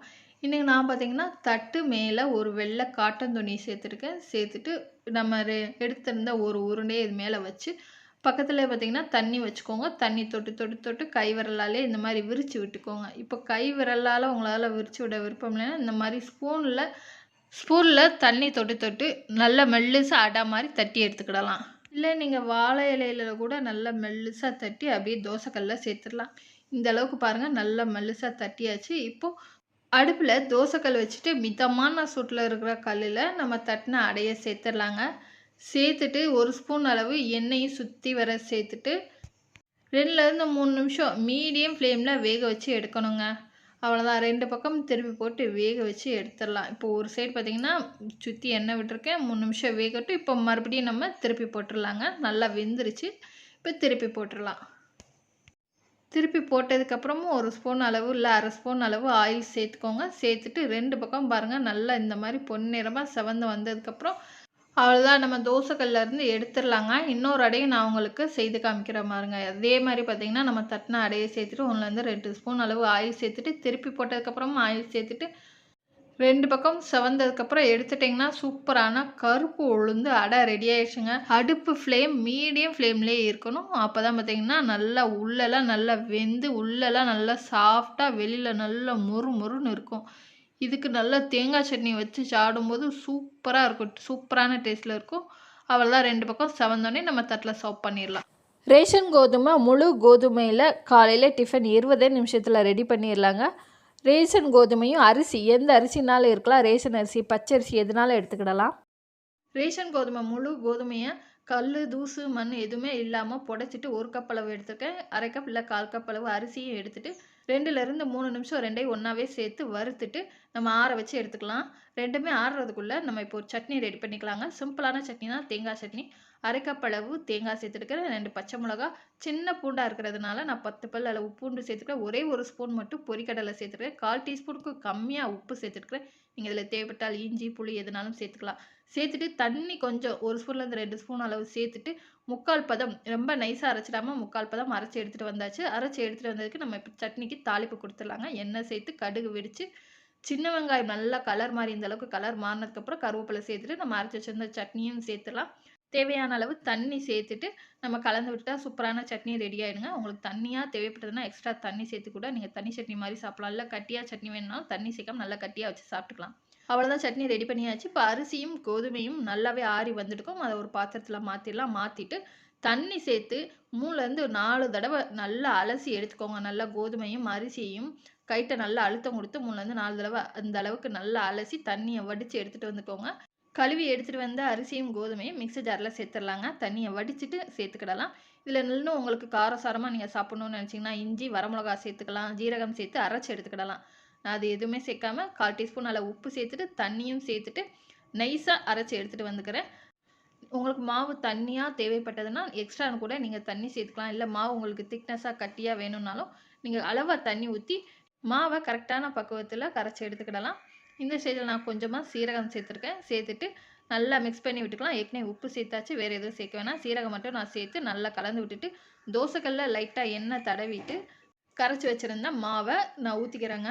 நான் தண்ணியாகவும் கரைச்சிருக்கேன், கொஞ்சம் திக்னஸாகவும் கரைச்சிருக்கேன். இப்போ தண்ணியாக கரைச்ச மாவுலேருந்து ஒரு தோசை நான் உங்களுக்கு ஊற்றி காமிக்கிறேன் பாருங்கள். ஒரு கரண்டி அளவு மாவு எடுத்து இந்த மாதிரி தோசைக்கல்ல அங்கங்கே கேப் இருக்கிற இடத்துல ஃபில் பண்ணிவிட்டு, இந்த மாவு மேலேயும் நம்ம தேவைப்பட்டால் வெங்காயம், கேரட்டு, கொத்தமல்லி தழை, தோசையை சுற்றிலும் 1/4 டீஸ்பூனுக்கும் கம்மியாக எண்ணெய் சேர்த்துட்டு, நம்ம சேர்த்துருந்த அந்த வெங்காயம், கேரட்டு எல்லாம் உதிராமல் இருக்கிறதுக்காண்டி கரண்டி வச்சு லைட்டாக அழுத்தம் கொடுத்துடலாம். அழுத்தம் கொடுத்து 2 நிமிஷம் வெந்ததுக்கப்புறம் சுற்றி நம்ம தோசையை எடுத்து விட்டுட்டு திருப்பி போட்டுடலாங்க. திருப்பி போட்டும் ஒரு 2 நிமிஷம் நம்ம வேக வச்சு எடுத்துடலாம். ஓரங்களில் லைட்டாக இந்த மாதிரி கருகி வரும், அந்த பக்குவத்தில் நம்ம எடுத்துடலாம். நல்ல திக்னஸான மாவில் அடை மாதிரி ஊற்றி காய்கறி, கேரட்டு, வெங்காயம், கொத்தமல்லி எல்லாமே சேர்த்து கோதுமை ஊத்தாப்பம் மாதிரி கூட நம்ம சுட்டு எடுத்துக்கலாங்க. சூப்பராக நல்லா ஹெல்த்தியான ஆரோக்கியமான முழு கோதுமையில் 20 நிமிஷத்தில் தோசை ரெடி பண்ணியாச்சு, ஊத்தாப்பமும் ரெடி பண்ணியாச்சுங்க. இந்த புட்டு ரெசிபி பண்ணுறதுக்கு அரை பாக்கெட் அளவு நான் சேமியா எடுத்திருக்கேன். இப்போ அகலமான பாத்திரத்தில் சேர்த்துட்டு வெது வெதுப்பான தண்ணி, கை தொடுற அளவுக்கு உள்ள சுடு தண்ணியை இந்த சேமியா முங்குற அளவு நம்ம சேர்த்துக்கலாம். ரொம்ப சூடாக சேர்த்துடக்கூடாது. வெது வெதுப்பான தண்ணியை சேர்த்துட்டு ஒரு 5 நிமிஷம் ஊற வச்சு எடுத்துக்கலாம். 5 நிமிஷம் ஊறின சேமியாவை நம்ம தண்ணியே இல்லாமல் இந்த மாதிரி கண்ணுள்ள பாத்திரத்தில் வடிகட்டி எடுத்துக்கிடலாங்க. கொஞ்சம் கூட தண்ணியே இருக்கக்கூடாது. ரொம்ப சூடான தண்ணி நீங்கள் சேர்த்தாலும் அதிலே பார்த்திங்கன்னா சேமியா வெந்து நல்லா கட்டியாக ஆகிடும். நம்ம இந்த டிஃபன் ரெசிபி பண்ணும்போது நல்ல தண்ணியெல்லாம் வடித்து இந்த மாதிரி பார்த்திங்கன்னா உதிரி உதிரியாக இருக்கணும். உதிரி உதிரியாக இருக்கிற சேமியாவை ஒரு பாத்திரத்தில் மாற்றிட்டு தேவையான அளவு நம்ம சர்க்கரை சேர்த்துக்கலாம். உங்கள் இனிப்பு தகுந்த மாதிரி சர்க்கரை, ஒரு பிஞ்ச் அளவு பார்த்திங்கன்னா உப்பு, ஏலக்காய் தூள் சேர்த்துட்டு நல்லா மிக்ஸ் பண்ணி விட்டுக்கலாங்க. நல்லா கலந்து விட்டுக்கலாம். அந்த சர்க்கரையெல்லாம் பார்த்திங்கன்னா எல்லா சேமியாலாம் படுற மாதிரி கலந்து விட்டுக்கோங்க. கலந்து விட்டாச்சு. நான் இதுக்கு பார்த்திங்கன்னா அரை கப் அளவு தேங்காய் துருவலும் எடுத்துருக்கிறேன். சேமியாவும் ரெடியாக இருக்குது, தேங்காய் துருவலும் பார்த்திங்கன்னா நல்லா துருவி ரெடியாக இருக்குது. ஒரு கொட்டாங்குச்சி எடுத்துகிட்டு அது சுற்றிலும் பார்த்திங்கன்னா தூசியெல்லாம் நல்லா க்ளீன் பண்ணிவிட்டு உள்ளேயும் பார்த்திங்கன்னா நல்லா க்ளீன் பண்ணிவிட்டு எடுத்து வச்சுடுக்குறாங்க. இந்த கொட்டாங்குச்சியில் நம்ம இப்போது தேங்காவை ஃபஸ்ட்டு ஃபில் பண்ணிக்கலாம். அதுக்கப்புறம் நம்ம சர்க்கரை போட்டு ரெடி பண்ணினா சேமியாவையும் ஃபில் பண்ணிக்கலாங்க. லேசாக பார்த்திங்கன்னா சேமியாவை மேலாப்பில் வைக்கணும். ரொம்ப அழுத்தம் கொடுத்து வைக்கக்கூடாது, கட்டியாக ஆகிடும். அப்படியே லேசாக பூ போல் மேலே எடுத்து வச்சிட்டிங்கன்னா போதும். மறுபடியும் பார்த்திங்கன்னா தேங்காய், மறுபடியும் பார்த்திங்கன்னா சேமியா, அந்த மாதிரி ஃபில் பண்ணி எடுத்துக்கலாங்க. நல்லா ஃபில் பண்ணி எடுத்தாச்சு. இதே மாதிரி பார்த்திங்கன்னா இன்னொரு கொட்டாங்குச்சிலையும் நான் ஃபில் பண்ணி எடுத்துக்கிறேன். குக்கர் மேலே உள்ள மூடியில் விசில் போடுற இடத்துல நம்ம புட்டு வேக வைக்கிற மாதிரி புட்டு மேக்கர் இருக்குது. அதை வச்சு கூட நீங்கள் இந்த புட்டு ரெடி பண்ணி எடுத்துக்கலாம். இப்போ தண்ணி கொதிக்க ஆரம்பிச்சிருச்சு. இப்போது மேலே உள்ள தட்டை வச்சுட்டு அதில் கொட்டாங்குச்சி வச்சோன்னா இட்லி பாத்திரத்தை சரியாக மூட முடியாது. அதனால் அடியில் உள்ள இட்லி தட்டில் நம்ம ரெடி பண்ண சேமியாவை வச்சுட்டு நம்ம கரெக்டாக க்ளோஸ் பண்ணிக்கலாம். க்ளோஸ் பண்ணிட்டு ஒரு 5லேருந்து ஒரு 8 நிமிஷம் வேக வச்சாலே போதும். சேமியா பார்த்திங்கன்னா சீக்கிரமே குக் ஆகி வந்துடும். மீடியம் ஃப்ளேமில் வச்சு குக் பண்ணி எடுத்துக்கோங்க. இப்போது ஒரு 8 நிமிஷம் கழிச்சு நம்ம ஓப்பன் பண்ணி பார்த்துடலாம். சேமியா பார்த்திங்கன்னா லேசாக ஒரு ஓரமாக எடுத்து பார்த்து நசுக்குனிங்கன்னா ஈஸியாக நசுங்க வந்துச்சுன்னா சேமியா நல்லா குக் ஆகிடுச்சுன்னு அர்த்தம். இப்போ சேமியா நல்லாவே வெந்துருச்சு. இப்போ அடுப்பை ஆஃப் பண்ணிடலாம். அடுப்பை ஆஃப் பண்ணிவிட்டு கொட்டாங்குச்சி கை பொறுக்கிற அளவு சூடு வந்ததுக்கப்புறம் நம்ம தட்டில் சர்வ் பண்ணிட்டோம். அவ்வளோதாங்க, ஒரு சூப்பரான சேமியா புட்டு. இந்த சேமியா புட்டை நீங்கள் காலையில் ஒரு டிஃபனாக கொடுக்கலாம் குழந்தைங்களுக்கு, ஈவினிங் ஸ்நாக்ஸாகவும் கொடுக்கலாம். டிஃபன் பண்ணுறதுக்கு பச்சைப்பயிறு 1 டம்ளர் அளவு 2லேருந்து 3 தடவை நல்லா கழுவிட்டு ஓவர் நைட்டு ஒரு நைட்டு ஃபுல்லாகவே ஊற வச்சுக்கிறேங்க. ஊற வச்சுட்டு காலையில் 2-3 தடவை நல்லா கழுவிட்டு இப்போ இந்த ஊறின பச்சைப்பயிரை ஒரு மிக்சி ஜாரில் சேர்த்துடலாங்க. மிக்சி ஜாரில் சேர்த்த பச்சைப்பயிறு கூடயும் ஒரு பச்சை மிளகா, அவங்க காரத்துக்கு தக்கன 2 கூட நீங்கள் சேர்த்துக்கலாம். 2 துண்டு இஞ்சி சேர்த்துருக்கேன். 1/4 ஸ்பூன் அளவு சீரகம் சேர்த்துருக்கேன். பெருங்காயத்தூள் கொஞ்சமாக சேர்த்துக்கிறேங்க. அவ்வளோதான். நீங்கள் இதில் தேவைப்பட்டதுன்னா கருவேப்பிலை, கொத்தமல்லி கூட சேர்த்து நைஸாக அரைச்சி எடுத்துகிட்டு வந்துடலாம். கொஞ்சம் கூட தண்ணி சேர்க்காமல் நைஸாக அரைச்சி எடுத்துகிட்டு வந்துக்கோங்க. இப்போ அரைச்சி எடுத்துகிட்டு வந்தாச்சு. அரைச்சி எடுத்துகிட்டு வந்த பச்சைப்பயிரை ஒரு கிண்ணத்தில் நம்ம மாற்றி எடுத்துக்கலாங்க. அகலமான பாத்திரத்தில் மாற்றி எடுத்துட்டு இந்த பச்சைப்பயிர் கூடயும் கோதுமை மாவு சேர்த்துக்கலாம். இந்த மாவுக்கு தக்கன பார்த்திங்கன்னா கொஞ்சம் கொஞ்சமாக கோதுமை மாவு சேர்த்து நம்ம சப்பாத்தி மாவு பக்குவத்துக்கு பிசைஞ்சு எடுத்துக்கலாங்க. கொஞ்சோண்டு மஞ்சப்பொடி சேர்த்துருக்கேன். தேவையான அளவு உப்பு. நீங்கள் கரம் மசாலா கூட நல்லா ஸ்பைஸியாக சாப்பிட்ணுன்னு நினச்சிங்கன்னா கரம் மசாலா கூட நீங்கள் சேர்த்துட்டு இந்த மாவு கூட சேர்த்துட்டு நல்லா பிசைஞ்சு எடுத்துக்கலாம். நான் கொஞ்சம் கொஞ்சமாக மாவு சேர்த்து பார்த்திங்கன்னா சப்பாத்தி மாவு பக்குவத்துக்கு பிசைஞ்சிட்டு 10 நிமிஷம் ரெஸ்ட்டு விட்டுடலாம். 10 நிமிஷத்துக்கு அப்புறம் நம்ம ஓப்பன் பண்ணி பார்க்கலாங்க. 10 நிமிஷத்துக்கு அப்புறம் நம்ம பிசைஞ்சு வச்ச மாவில் இருந்து கொஞ்சமாக ஒரு உருண்டை அளவு மாவு எடுத்து சப்பாத்தி கட்டையில் மாவு போட்டு நம்ம சப்பாத்திக்கு ரெகுலராக எப்பயும் போல் உருட்டுவோம் இல்லையா, அதே மாதிரி பார்த்திங்கன்னா தேய்ச்சி எடுத்துடலாங்க. கோதுமை மாவு போட்டு திருப்பி திருப்பி போட்டு நம்ம ஒன்று போல் எல்லா பக்கமும் சமமாக தேய்ச்சிடலாம். தேய்ச்சதுக்கப்புறம் ஒரு டிஃபன் பாக்ஸில் சுற்றி எண்ணெய் தேய்ச்சிட்டு நம்ம ரவுண்ட் ஷேப்பில் கட் பண்ணி எடுத்துக்கலாம். நல்லா அழுத்தம் கொடுத்துட்டு சுற்றி பேலன்ஸ் இருக்கிற மாவை எடுத்துருங்க. நல்லா அழகாக ரவுண்ட் ஷேப்பில் கிடைக்கும். இதே மாதிரி எல்லா மாவையும் ரெடி பண்ணி எடுத்துக்கலாங்க. ரெடி பண்ணி எடுத்துட்டு நல்லா சூடான தோசைக்கல்லில் நம்ம ரெடி பண்ண சப்பாத்தி மாவை லைட்டாக எண்ணெய் தேய்ச்சிட்டு 2 பக்கம் திருப்பி போட்டு நல்லா பொன்னிறம் ஆனதுக்கப்புறம் நல்லா செவந்ததுக்கப்புறம் எடுத்தாச்சுன்னா சூப்பரான பச்சைப்பயிறு கோதுமை மாவு சப்பாத்தி ரெடி ஆயிடுச்சுங்க. ஆரோக்கியமாக பச்சைப்பயிறு கோதுமை மாவு வச்சு சூப்பரான சப்பாத்தி நல்லா சாஃப்டாக இருக்குது பாருங்கள். சாஃப்டான சப்பாத்தி ஹெல்த்தியாக காலையில் குழந்தைங்களுக்கு ரெடி பண்ணி கொடுங்க. நல்லா ஹெல்த்தியாக ஆரோக்கியமாக இருக்கும். இப்போது பூரியும் சுட்டு எடுத்துக்கலாங்க. ரெகுலராக பூரிக்கு எப்படி தேய்ப்பீங்களோ அதே மாதிரி தேய்ச்சிட்டு எண்ணெயோ நெய்யோ தடவி தேய்ச்சிட்டு சூடான எண்ணெயில் பார்த்திங்கன்னா பூரியை பொரித்து எடுத்துடலாம். அவ்வளோதான், பச்சைப்பயிறு பூரியுமே ரெடி ஆயிடுச்சு. பூரியும் நல்லா சாஃப்டாக உப்பலாக இருக்குங்க. சாப்பிட்றதுக்கு சூப்பராக இருந்துச்சு. திணை அரிசியில் தோசை தாங்க பண்ண போகிறோம். இதுக்கு திணை அரிசி 1 டம்ளர் அளவு எடுத்துக்கிடலாம். திணையில் நல்லா தண்ணி ஊற்றி நல்லா கழுவி எடுத்துக்கலாம் ஒரு 4-5 தடவை. அழுக்கு நிறையவே இருக்கும் இந்த சிறுதானியத்திலலாம். அதனால் நம்ம நல்லா கழுவி நல்லா சுத்தமாக எடுத்துகிட்டு வந்துட்டு இப்போது தண்ணி சேர்த்துட்டு நல்லா ஒரு 5லேருந்து 6 மணி நேரம் நம்ம ஊற வச்சு எடுத்துக்கலாங்க. திணை ஊறின 3 மணி நேரம் கழித்து நம்ம இப்போது உளுந்து ஊற வச்சு எடுத்துக்கலாங்க. உளுந்து பார்த்திங்கன்னா 2 மணி நேரம் ஊறுனா போதும். அதனால் திணை ஊறினா 3 மணி நேரம் கழித்து எந்த டம்ளரில் திணை அளந்தோமோ அதே டம்ளரில் 1/4 டம்ளர் அளவு உளுந்து, 1 ஸ்பூன் அளவு வெந்தயம், 2யும் சேர்த்துட்டு நல்லா கழுவிட்டு 2லேருந்து 3 தடவை கழுவிட்டு நல்ல தண்ணி ஊற்றி நம்ம ஒரு 2 மணி நேரம் ஊற வச்சு எடுத்துக்கலாம். இந்த உளுந்து ஊறின தண்ணியில் தான் நம்ம இன்றைக்கி மாவு அரைச்சி எடுக்க போகிறோம். திணை பாருங்கள் 6 மணி நேரம் நல்லா ஊறி வந்துருச்சு. இப்போ மறுபடியும் ஒரு 2 தடவை கழுவி எடுத்துக்கலாம். கழுவிட்டு ஒரு மிக்சர் ஜாரில் சேர்த்துடலாங்க. நம்ம திணையும் உளுந்தும் ஒன்றாவே சேர்த்து மிக்சர் ஜாரில் நம்ம அரைச்சி எடுத்துக்கலாங்க. நீங்கள் உங்களுக்கு இன்னும் நைஸாக நல்லா தோசை பஞ்சு மாதிரி வேணும்னா ஒரு 2 ஸ்பூன் அளவு அவல் கூட சேர்த்து நீங்கள் அரைச்சிக்கலாம். அவல் ஒரு 5 நிமிஷம் ஊறினா போதும். இப்போ திணையும் அரிசியும் ஒன்றாவே சேர்த்தாச்சு. இந்த அளவுக்கு பார்த்திங்கன்னா சமனாக இருக்கிற மாதிரி உளுந்து ஊற வச்ச தண்ணியை சேர்த்துட்டு நைஸாக நம்ம அரைச்சி எடுத்துகிட்டு வந்துக்கலாம். எந்த அளவுக்கு நைஸாக அரைக்க முடியுமோ அந்த அளவுக்கு நல்லா நைஸாக அரைச்சி எடுத்துகிட்டு வந்ததை இப்போ ஒரு பாத்திரத்தில் மாற்றிடலாங்க. ரொம்ப அதிகமாக தண்ணி சேர்த்துடாமல் பார்த்து கொஞ்சம் கொஞ்சமாக தண்ணி சேர்த்து அளவாக நீங்கள் இந்த மாதிரி நைஸாக அரைச்சி எடுத்துகிட்டு வந்துக்கோங்க. அரைச்சி எடுத்துகிட்டு வந்ததை இப்போ ஒரு பாத்திரத்தில் மாற்றிடலாங்க. இது கூடவே பார்த்திங்கன்னா நான் மிக்சியில் லைட்டாக கழுவிட்டு தண்ணி ஊற்றி கழுவிட்டு அந்த தண்ணியும் சேர்த்துக்கிறேன். 1/2 ஸ்பூன் அளவு உப்பும் சேர்த்துட்டு கைட்டே நல்லா மிக்ஸ் பண்ணி விட்டு நம்ம புளிக்க வச்சு எடுத்துக்கலாங்க. கைட்டை மிக்ஸ் பண்ணும்போது தான் நல்லா நம்ம கையில் உள்ள சூடு இறங்கி நல்லா புளிச்சு வரும். அதனால் கைட்டே கலந்து விட்டுக்கோங்க. இப்போ ஒரு 8 மணி நேரம் ஆயிடுச்சு.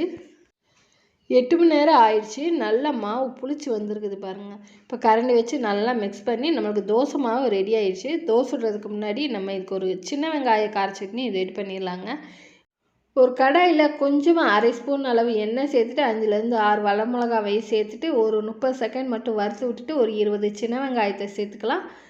சேர்த்துட்டு லைட்டாக வதங்கினதுக்கப்புறம் 10 பல் அளவு பூண்டு, அரை நெல்லிக்காய் சைஸில் புளி, இந்த புளியில் முத்து நார் இல்லாமல் சேர்த்துக்கோங்க. சேர்த்துட்டு இந்த கண்ணாடி பதத்துக்கு இந்த வெங்காயம் வதங்கி வந்தாலே போதும். ரொம்ப வதக்கிட்டிங்கன்னா சட்னியோட டேஸ்ட்டே மாறிடும். அதனால் லைட்டாக இந்த அளவுக்கு கண்ணாடி பதத்துக்கு வதங்கினோடனே அடுப்பை ஆஃப் பண்ணி 10 நிமிஷம் ஆற வச்சு எடுத்துக்கலாம். ஆற வச்ச இந்த சின்ன வெங்காயத்தை மிக்ஸி ஜாரில் சேர்த்துட்டு 1/4 டீஸ்பூன் அளவு உப்பும் சேர்த்துட்டு லைட்டாக கொஞ்சமாக தண்ணி சேர்த்து நல்லா கெட்டியான பதத்துக்கு நம்ம சட்னி அரைச்சி எடுத்துகிட்டு வந்துடலாங்க. அவ்வளோதான், சட்னி ரெடி ஆகிடுச்சு. தேவைப்பட்டால் இதுக்கு தாளிப்பு சேர்த்துக்கலாம். இல்லைன்னா நீங்கள் அப்படியே தட்டில் சர்வ் பண்ணி கூட சாப்பிட்லாங்க. இப்போ நம்ம தோசை ஊற்ற ஆரம்பிச்சிடலாங்க.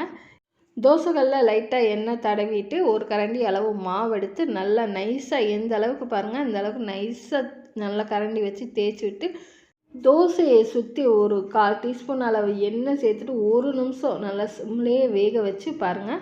திருப்பி போட்டுருங்க. நல்லா பேப்பர் மாதிரி நல்லா மொறுன்னு இருக்கும் தோசை.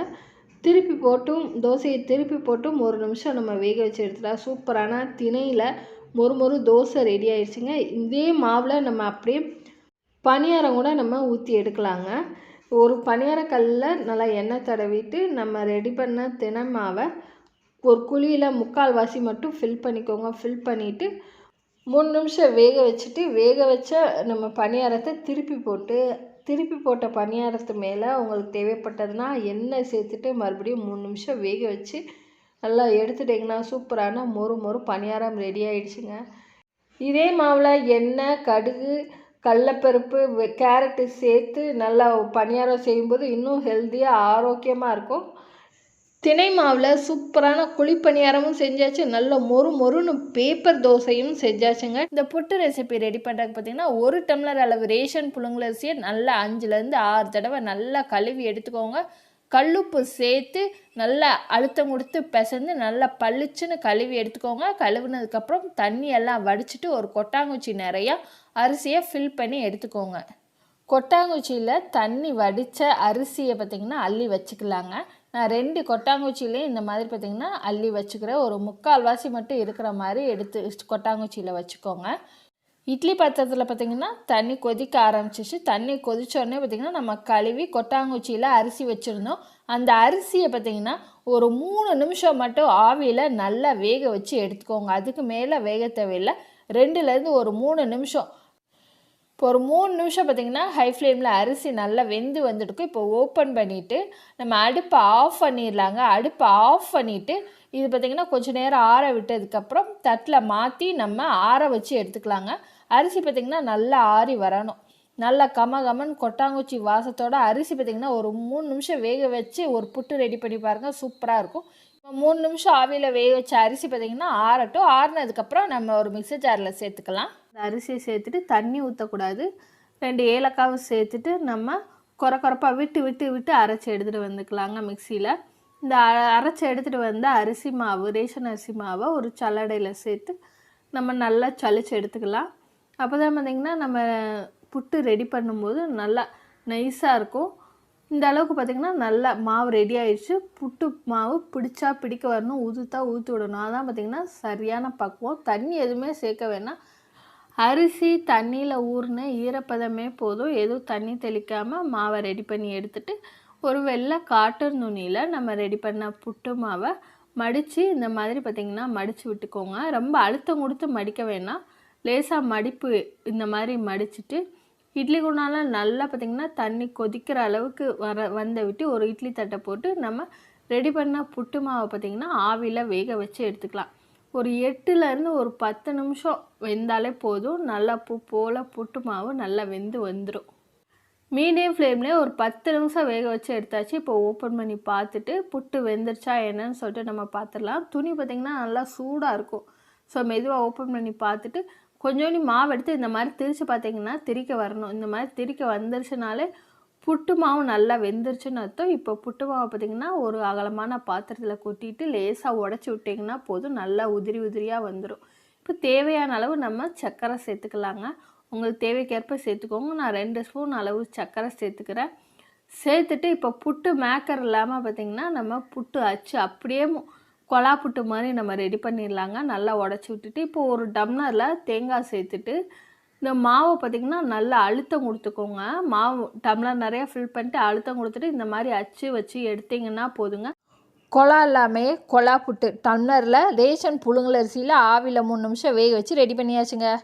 இந்த ரெசிபி பண்ணுறதுக்கு 1 டம்ளர் அளவு ரேஷன் பச்சரிசி எடுத்திருக்கேன். நல்லா 4லேருந்து 5 தடவை கழுவிட்டு ஒரு 4 மணி நேரத்துலேருந்து ஒரு 5 மணி நேரம் ஊற வச்சு எடுத்துக்கலாம். இப்போ ஒரு 5 மணி நேரம் நல்லாவே ஊறிடுச்சு. ஊறினதுக்கப்புறம் 1லேருந்து 2 தடவை நல்லா கழுவிட்டு மிக்சர் ஜாரில் சேர்த்துடலாங்க. நம்ம ஊற வச்சுருந்த அரிசியை கழுவி மிக்சர் ஜாரில் சேர்த்துட்டு எந்த டம்ளரில் அரிசி எடுத்தோமோ அந்த டம்ளரில் 1/2 டம்ளர் அளவு தேங்காய் சேர்த்துக்கிடலாம். தேங்காயோட அந்த கருப்பு தோலெல்லாம் நீக்கிட்டு தான் சேர்த்துக்கோங்க. 1/2 டம்ளர் வடித்த சாதம், வேக வச்ச சாதம் சேர்த்துடுக்கிறேன். 3/4 டம்ளர் அளவு தண்ணி சேர்த்துக்கலாம். கொஞ்சமாக உப்பு சேர்த்துக்கலாம். வடித்த சாதத்துக்கு ஏற்கனவே நான் உப்பு சேர்த்துருக்கேன். அதனால் கொஞ்சமாக லைட்டாக அந்த அரிசிக்கும் தேங்காய்க்கு மட்டும் உப்பு சேர்த்துட்டு மிக்சர் ஜாரில் நல்லா நைஸாக அரைச்சி எடுத்துகிட்டு வந்துடலாம். பாருங்கள், நல்லா மாவு பளிச்சுன்னு இருக்குது பாருங்கள். இந்த தேங்காயோட மேல் தோல், அந்த கருப்பு கலர் தோலை எடுக்கும்போது தான் நல்லா பளிச்சுன்னு இருக்கும். உங்களுக்கு தோசை நல்லா முருகலாக அந்த கலர்ஃபுல்லாக வேணும்னு நினச்சிங்கன்னா 1/2 ஸ்பூன் அளவு வெந்தயம் பச்சரிசி கூடவே ஊற வச்சுக்கோங்க. ஊற வச்சுட்டு ஒரு 1/2 ஸ்பூன் சர்க்கரை சேர்த்துட்டிங்கன்னா நம்ம தோசைக்கல்லில் ஊற்றும் போது நல்லா கலர் நல்லா பொன்முருகலாக நம்மளுக்கு தெரியும். இப்போ நல்லா நைஸாக அரைச்சி எடுத்துகிட்டு வந்தாச்சு. அரைச்சி எடுத்துகிட்டு வந்த மாவை ஒரு பாத்திரத்தில் ஊற்றிட்டு கை வச்சு மிக்ஸ் பண்ணாமல் கரண்டி வச்சு மிக்ஸ் பண்ணி ஒரு 6 மணி நேரத்துலேருந்து 8 மணி நேரம் புளிக்க வச்சு எடுத்துக்கலாம். இது இட்லி தோசைக்கு மாவு பார்த்திங்கன்னா நல்லா புளிச்சு வரும். அந்த மாதிரி வராது, லைட்டாக தான் புளிச்சு வரும். இப்போ புளிச்சு இந்த மாவை நல்லா கலந்து கொடுத்துட்டு தோசைக்கல்லில் எண்ணெயோ நெய்யோ தடவிட்டு 1.5 கரண்டி அளவு மாவு எடுத்து ரொம்ப நைஸாக விரிக்காமல் ஊத்தாப்பத்துக்கு கல் தோசைக்கு எந்த அளவுக்கு மாவு விரிப்போமோ அந்த அளவுக்கு மாவு விரிச்சுக்கோங்க. மீடியம் ஃப்ளேமில் வைக்கும்போதே பாருங்கள் நல்ல பபிள்ஸ் வருது.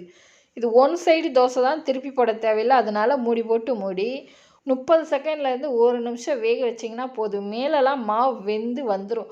நம்ம நீங்கள் தொட்டு பார்த்தா தெரியும் மாவு ஒட்டாமல் இருக்கும். நல்லா வெந்துருச்சுன்னா அப்படியே திருப்பி போடாமல் நம்ம தட்டில் சர்வ் பண்ணிடலாங்க. இதே மாவில் நீங்கள் சர்க்கரை சேர்த்து பணியாரமாக கூட நீங்கள் ஊற்றி எடுத்துக்கலாங்க. நல்லா பொன்முருகலாக கொஞ்சம் முருகி வரும். நான் இன்றைக்கி பார்த்திங்கன்னா சர்க்கரை எதுவுமே சேர்க்காம அதே மாவில் பணியாரம் சுட்டு எடுத்துக்கிறேங்க. இந்த பணியாரத்துக்கு சட்னி எதுவும் தேவையில்லைங்க. தேங்காய் பாலில் மிதந்து சாப்பிடும்போது சூப்பரான டேஸ்ட்டில் இருக்கும். தேங்காய் பாலில் மிதக்க விட்டு சூப்பரான காலையில் டிஃபன். தோசையும் நல்லா சாஃப்டாக ஸ்பாஞ்சியாக இருக்குது பாருங்கள். நல்லா பெத்து நல்லா பஞ்சு போல் இருக்கும். நல்லா காரசாரமாக சட்னி வச்சு சாப்பிட்டிங்கன்னா அட்டகாசமான டேஸ்ட்டில் இருக்கும். இதுவும் பாருங்கள் தேங்காய் பால் வச்சு சாப்பிடலாம். காரசாரமாக சட்னி வச்சு சாப்பிடும்போது அட்டகாசமாக இருக்கும். கேழ்வரகு 1 டம்ளர் அளவு எடுத்திருக்கேங்க. பச்சரிசி 1 டம்ளர் எடுத்திருக்கேன். புழுங்கல் அரிசி 1/2 டம்ளர் எடுத்திருக்கேன். எல்லாமே பார்த்திங்கன்னா ஒரே பாத்திரத்தில் நம்ம சேர்த்துடலாம். 1/4 டம்ளர் அளவு இல்லை 1 ஸ்பூன் அளவு மட்டும் உளுந்து சேர்த்துக்கோங்க. உளுந்தும் சேர்த்துடலாம். 1/4 டீஸ்பூன் அளவு பார்த்திங்கன்னா வெந்தயம் சேர்த்துக்கலாம். நல்லா மொறுமொறுப்புக்காண்டி பார்த்திங்கன்னா 1/4 டம்ளர் அளவு உளுந்து சேர்த்துக்கோங்க. எல்லாமே பார்த்திங்கன்னா ஒரே பாத்திரத்தில் சேர்த்துட்டு தண்ணி ஊற்றி நல்லா அழுத்தம் கொடுத்து நம்ம பிசைஞ்சு எடுத்துக்கலாங்க. ஏன்னா கேழ்வரகு கேப்பையில் பார்த்திங்கன்னா அதிகமான தூசு மண் இருக்கும். ஒரு 5லேருந்து 6 வாட்டி பார்த்திங்கன்னா நல்லா அழுத்தம் கொடுத்து இந்த மாதிரி நல்லா பிசைஞ்சு தண்ணியை வடிச்சிட்டு நம்ம நல்ல தண்ணி ஊற்றி ஒரு 5 மணி நேரம் பார்த்திங்கன்னா ஊற வச்சு எடுத்துக்கலாங்க. நல்லா ஊறணும். 5 மணி நேரத்துலேருந்து ஒரு 6 மணி நேரம் ஊறணும்.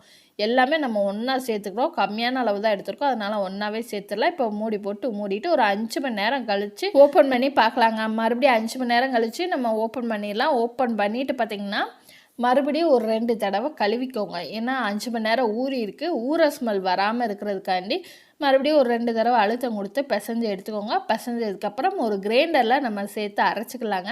கிரைண்டரில் பார்த்திங்கன்னா நான் 1/2 டம்ளர் அளவு தண்ணி சேர்த்துட்டு ஊற வச்சுருந்த கேழ்வரகு, அரிசி, வெந்தயம், உளுந்து எல்லாத்தையுமே ஒரே உரலில் சேர்த்துட்டு நம்ம ஒரு 10லேருந்து ஒரு 15 நிமிஷம் ஆட்டி எடுத்துக்கோங்க. அப்பப்போ பார்த்திங்கன்னா 10 நிமிஷத்துக்கு ஒருக்க ஒரு ஓரங்களில் இந்த மாதிரி கல்லில் பிடிச்சி விட்டுக்கோங்க. அப்போ தான் பார்த்திங்கன்னா எல்லாம் ஒன்று சேர்ந்து அரைஞ்சி வரும்.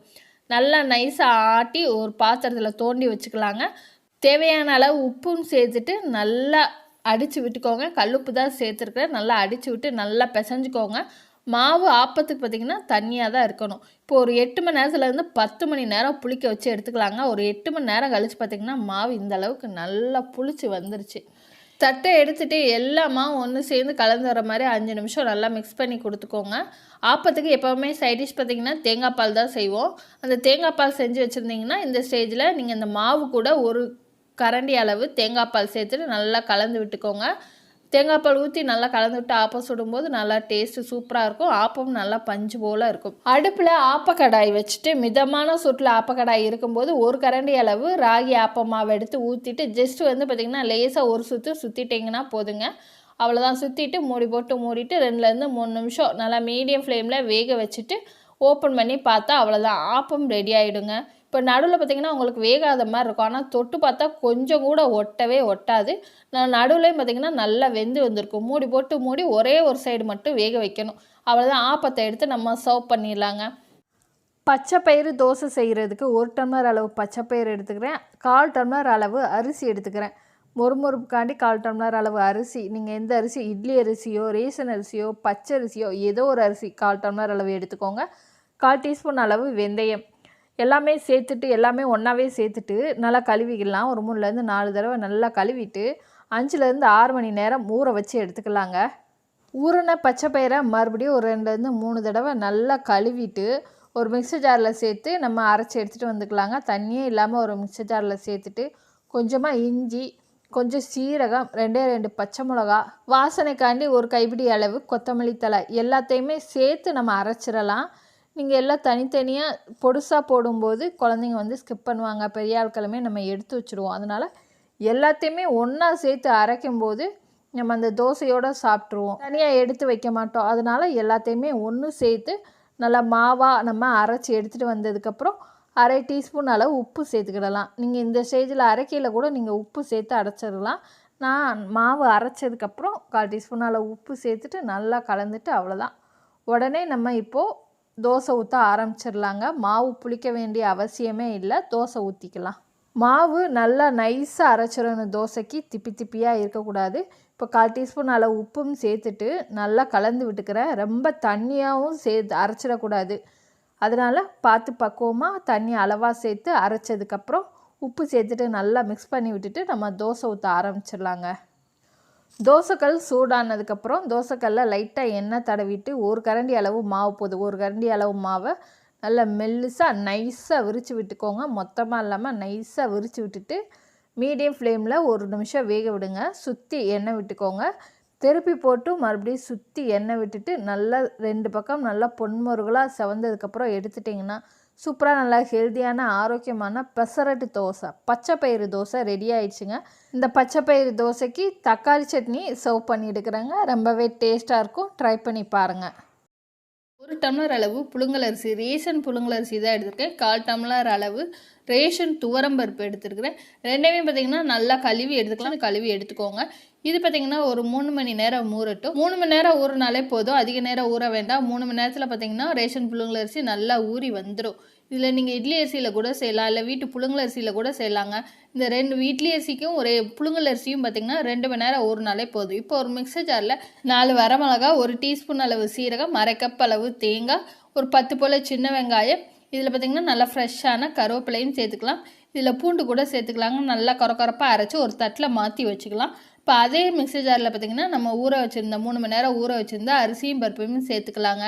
சேர்த்துட்டு பார்த்திங்கன்னா கொஞ்சம் கொரப்பாக நம்ம ஒரு 50%, ஒரு 60% நல்லா அரைச்சி எடுத்துகிட்டு வந்ததுக்கப்புறம் நம்ம கொரப்பாக அரைச்சி வச்சுருந்த வெங்காயம், தேங்காய் எல்லாத்தையுமே சேர்த்துட்டு கொஞ்சமாக பார்த்திங்கன்னா உப்பும் சேர்த்துக்கலாம். 1/4 டீஸ்பூன் அளவு உப்பும் சேர்த்துட்டு ஒரு 90%க்கு வடை மாவுக்கெல்லாம் நம்ம எந்த அளவுக்கு அரைப்போமோ மசால் வடைக்கலாம் அந்த அளவுக்கு பார்த்திங்கன்னா கொஞ்சம் கொரப்பாக அரைச்சி எடுத்துகிட்டு வந்துக்கோங்க. அரைச்சி எடுத்துகிட்டு வந்ததை ஒரு பவுலில் மாற்றிட்டு இப்போ தேவையான அளவு பெருங்காயத்தூள், 1/4 டீஸ்பூன் அளவு பெருங்காயத்தூளும் சேர்த்து நல்லா பிசைஞ்சு விட்டுக்கலாம்.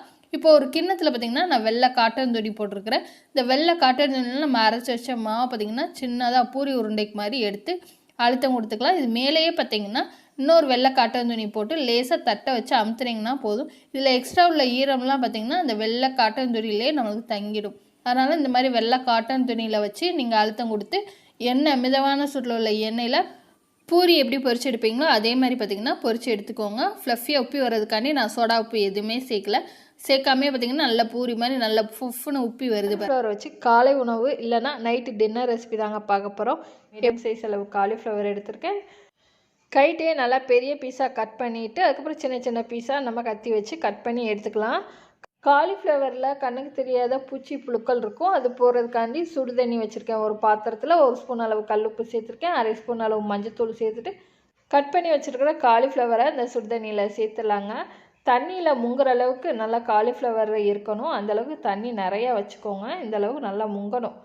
இப்போது 2 நிமிஷம் பாருங்கள். சுடு தண்ணி நல்லா கொதித்து வர்ற வரைக்கும் நம்ம காலிஃப்ளவரை 2 நிமிஷம் அந்த சுடு தண்ணியில் வேக வச்சு எடுத்துகிட்டு இப்போ வடிகட்டி எடுத்துடலாங்க. வடிகட்டி எடுத்து அந்த காலிஃப்ளவரை நம்ம மாறினதுக்கப்புறம் மிக்ஸி ஜாரில் சேர்த்துட்டு நம்ம பொடி மாஸ் மாதிரி அரைச்சி எடுத்துகிட்டு வந்துடலாங்க. தண்ணி சேர்த்துடக்கூடாது. தண்ணி சேர்க்காமல் இந்த மாதிரி பொடி மாஸ் மாதிரி அரைச்சி எடுத்துகிட்டு வந்ததை இப்போ ஒரு கடாயில் 1/2 ஸ்பூன் மட்டும் எண்ணெய் சேர்த்துக்கோங்க. நிறைய எண்ணெய் சேர்க்க வேணாம். 1/2 ஸ்பூன் அளவு எண்ணெய் சேர்த்துட்டு 1/4 டீஸ்பூன் அளவு சீரகம் சேர்த்துட்டு மீடியம் சைஸ் வெங்காயம் 1 சேர்த்துடலாங்க. வெங்காயம் பார்த்திங்கன்னா நல்லா வதங்கி கண்ணாடி பதத்துக்கு வரணும். கண்ணாடி பதத்துக்கு வந்தோடனே நம்ம பொடி மாஸ் மாதிரி அரைச்சி எடுத்துகிட்டு வந்த காலிஃப்ளவரை இது கூட சேர்த்துடலாங்க. சேர்த்துட்டு இதுக்கு மசாலாவும் சேர்த்துடலாங்க. 1/4 டீஸ்பூன் அளவு மஞ்சத்தூள், 1 டீஸ்பூன் அளவு தனி மிளகாய்த்தூள், 1/4 டீஸ்பூன் அளவு கரம் மசாலா சேர்த்துடலாம். 1/2 டீஸ்பூன் அளவு உப்பு சேர்த்துடலாம். எல்லாம் சேர்த்துட்டு நல்லா ட்ரையாக உதிரியாக நல்லா முட்டை பொரியல் மாதிரி வர்ற வரைக்கும் நம்ம எண்ணெயிலே ஒரு 5 நிமிஷம் வேக வச்சு எடுத்துடலாங்க. எண்ணெயிலே சிம்மில் வச்சு வேக வச்சிங்கன்னா போதும். நல்லா பொடி மாஸ் மாதிரி இந்த அளவுக்கு வந்துடும். இது கூட இன்னும் கொஞ்சம் கருவேப்பிலை, கொத்தமல்லி, பொடியாக நறுக்குனா கொத்தமல்லி எல்லாம் தூவிட்டு ஒரு தடவை நல்லா கலந்து கொடுத்துட்டு அடுப்பை ஆஃப் பண்ணிட்டிங்கன்னா நம்மளோட ஸ்டஃபிங் ரெடி ஆகிடுச்சுங்க. கோதுமை மாவில் சப்பாத்திக்கு மாவு பிசைஞ்சு வச்சுருப்போம் இல்லையா, அதிலேருந்து ஒரு உருண்டை நம்ம எடுத்து சப்பாத்திக்கு எப்படி மாவு போட்டு நம்ம திரட்டுவோமோ தேய்ப்போமோ அதே மாதிரி தேய்ச்சிக்கிடலாங்க. தேய்ச்சிட்டு நம்ம காலிஃப்ளவர் மசாலா அந்த ஸ்டஃபிங் ரெடி பண்ணி வச்சுருக்கோம் இல்லையா பொடி மாசு, அதை இந்த சப்பாத்தி தேய்ச்சது மேலே நம்ம எந்த அளவுக்கு தேவையோ அந்த அளவுக்கு பாருங்கள் நிறையாவே ஃபில் பண்ணிக்கோங்க. நல்லா மசாலாவோடு சாப்பிடும்போது சூப்பராக இருக்கும். சேர்த்துட்டு போல் நம்ம கரண்டி வச்சு நல்லா லெவல் பண்ணிவிட்டு 4 பக்கமும் நம்ம ஸ்கொயர் ஷேப்பில் மடித்து விட்டுக்கலாங்க. கீழேருந்து மேலே, மேலேருந்து கீழே இந்த மாதிரி பாருங்கள் நல்லா அழுத்தம் கொடுத்து நம்ம மடித்து எடுத்துக்கிடலாம். ஸ்கொயர் ஷேப்பில் நம்ம மடித்து வச்சுருந்த ஸ்டஃபிங்கை மறுபடியும் சப்பாத்தி கட்டையில் மாவு போட்டு அழுத்தம் கொடுத்து நம்ம தேய்ச்சி எடுத்துக்கலாங்க. இந்த ஸ்டஃபிங் வெளியே வராத அளவுக்கு அழுத்தம் கொடுத்து நம்ம தேய்ச்சிக்கிடலாம். பாருங்கள் இந்த மாதிரி தேய்ச்சி எடுத்துக்கலாம். எல்லா மாவையும் இதே மாதிரி நம்ம தேய்ச்சிட்டு பாருங்கள் மசாலா ஸ்டஃபிங் வெளியவே வரல. சூப்பராக ஸ்டஃபிங்கோடு நம்ம நைஸாக தேய்ச்சாச்சு. இப்போ தோசைக்கல்லில் நம்ம ரெடி பண்ணி வச்சுருந்த காலிஃப்ளவர் சப்பாத்தியை நம்ம ஸ்டஃபிங் சப்பாத்தியை சேர்த்துடலாங்க. சேர்த்துட்டு மேலேயும் ஒரு 1/2 ஸ்பூன் அளவு எண்ணெய் சேர்த்துட்டு தடவி விட்டுக்கோங்க. 2 பக்கம் பாருங்கள் நல்லா இந்த அளவுக்கு நல்லா செவந்த உடனே 2 பக்கம் நல்லா திருப்பி போட்டு வேக வச்சு எடுத்துட்டா சூப்பரான cauliflower masala stuffing chapati ready ஆகிடுச்சுங்க. சூப்பரான டேஸ்ட்டில் இருக்கும். எந்த ஒரு சைடிஷ்ஷுமே இல்லாமல் இந்த ஸ்டஃபிங்கோடு நம்ம அப்படியே சாப்பிட்லாம். சைடிஷ்ஷே தேவையே இல்லை. பாருங்கள் சப்பாத்தி உள்ளெல்லாம் நல்லா மசாலா ஸ்டஃபிங்கோட சூப்பரான டேஸ்ட்டில் இருக்கும். தயிர் வெங்காயத்தில் இந்த மசாலா ஸ்டஃபிங்கோடு அப்படியே தொட்டு சாப்பிடும்போது சூப்பரான டேஸ்ட்டில் இருந்துச்சு. தயிர் வெங்காயம் இருந்தாலே போதுங்க. ரேஷன் புழுங்கல் அரிசியை வச்சு சூப்பரான உப்புமாங்க. அரிசி உப்புமா தான் செய்ய போகிறோம். வீட்டில் இருக்கிற சிம்பிளான இன்க்ரீடியன்ஸ் வச்சு வாங்க எப்படி பண்ணேன்னு வீடியோக்குள்ளே போய் பார்த்துடலாம். இந்த டிஃபன் ரெசிபி பண்ணுறதுக்கு 1 டம்ளர் அளவு ரேஷன் புழுங்கல் அரிசி எடுத்துருக்கேன். 1/4 டம்ளர் அளவு ரேஷன் துவரம்பருப்பு எடுத்துருக்கிறேன். இது ரெண்டையுமே பார்த்திங்கன்னா நல்லா கழுவி எடுத்துக்கலாம். இந்த அளவுக்கு கொஞ்சம் கூட தண்ணியே இல்லாமல் நல்லா வடித்து எடுத்துக்கோங்க. வடித்து எடுத்ததுக்கப்புறம் பார்த்திங்கன்னா மூடி போட்டு மூடிட்டு ஒரு 15 நிமிஷம் மூடி விட்டுருங்க. அந்த 15 நிமிஷத்தில் பார்த்திங்கன்னா பேலன்ஸ் இருக்கிற தண்ணியும் இந்த அரிசி பருப்பு ஊறி வந்துடும். நல்லா பொழுன்னு இருக்கும். பொழுன்னு இருக்கிற அரிசியும் பருப்பையும் ஒரு குக்கரில் நம்ம வறுத்து எடுத்துக்கலாங்க. சிம்மில் அண்ட் மீடியம் ஃப்ளேமில் வச்சுட்டு நல்லா அரிசியும் பருப்பு நல்லா இந்த அளவுக்கு பார்த்திங்கன்னா பொரிஞ்சு வரணும். பொரிஞ்சு வந்ததுக்கப்புறம் அடுப்பை ஆஃப் பண்ணிவிட்டு நம்ம ஆற வச்சு எடுத்துக்கலாங்க. நம்மளோட சுகம் ஆறினதுக்கப்புறம் ஈரமில்லாத மிக்சர் ஜாரில் நம்ம சேர்த்துடலாங்க. சேர்த்துட்டு ரவை பக்குவத்துக்கு பார்த்திங்கன்னா நல்லா பொடிச்சு எடுத்துகிட்டு வந்துக்கலாம். இந்த அளவுக்கு பார்த்திங்கன்னா பொடிச்சு எடுத்துகிட்டு வந்துக்கலாம். இப்போ குக்கரில் நம்ம தேவையான அளவு எண்ணெய் சேர்த்துக்கலாம். ஒரு 2 ஸ்பூன் அளவு எண்ணெய் சேர்த்துட்டு கடலைப்பருப்பு 1/2 ஸ்பூன், உளுந்தம்பருப்பு 1/2 ஸ்பூன் சேர்த்துக்கலாம். கடுகு 1/4 டீஸ்பூன், ஜீரகம் 1/4 டீஸ்பூன் எல்லாம் பார்த்திங்கன்னா நல்லா பொரிஞ்சு வரணும். பொரிஞ்சு வந்ததுக்கப்புறம் உங்கள் காரத்துக்கு தக்கன பார்த்திங்கன்னா 2 பச்சை மிளகாய் சேர்த்துக்கலாம். 10 போல் சின்ன வெங்காயம் சேர்த்துக்கலாங்க. சேர்த்துட்டு நல்லா நம்ம வதக்கி விட்டுக்கலாம். ஒரு 2லேருந்து ஒரு 3 நிமிஷம் இந்த பச்சை வாசனை போகிற வரைக்கும் பார்த்திங்கன்னா நல்லா வதக்கி விட்டுட்டு ஃப்ரெஷ்ஷான கருவேப்பிலையுமே சேர்த்துக்கலாங்க.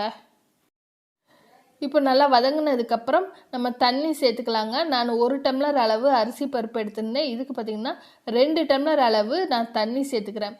தண்ணியும் சேர்த்துட்டு உப்பு 1/4 டீஸ்பூன் அளவு சேர்த்துக்கலாம். இந்த உப்பு தண்ணி எல்லாமே கொதித்து வந்ததுக்கப்புறம் நம்ம பொடி பண்ணி வச்சுருந்த அரிசியும் பருப்பையும் அடுப்பை சிம்மில் வச்சுட்டு சேர்த்துக்கோங்க. ஹை ஃப்ளேமில் வச்சுட்டு சேர்த்திங்கன்னா கட்டி விழுந்துடும். சிம்மில் வச்சு சேர்த்துட்டு நல்லா கலந்து விட்டிங்கன்னா நம்மளுக்கு கட்டி இல்லாமல் இருக்குங்க. சிம்மில் வச்சு சேர்க்கும்போது இந்த கலந்து விட்டதுக்கப்புறம் பார்த்திங்கன்னா ஒரு 5லேருந்து ஒரு 10 நிமிஷத்துலேயே நல்லா இந்த அளவுக்கு திக்னஸ் ஆக ஆரம்பிச்சிடும். இப்போ குக்கர் மூடி போட்டு மூடிட்டு ஒரு 5லேருந்து ஒரு 10 நிமிஷம் மீடியம் ஃப்ளேமில் தம் போட்டு எடுத்துட்டிங்கன்னா போதுங்க. சூப்பராக பார்த்திங்கன்னா உதிரியாக ரேஷன் அரிசி பருப்பையும் வச்சு ஒரு சூப்பரான அரிசி உப்புமா ரெடி ஆயிடுச்சுங்க. இதில் நெய்யில் வறுத்த முந்திரி கூட சேர்த்துக்கலாங்க. நல்லா டேஸ்ட் அட்டகாசமாக இருக்கும்.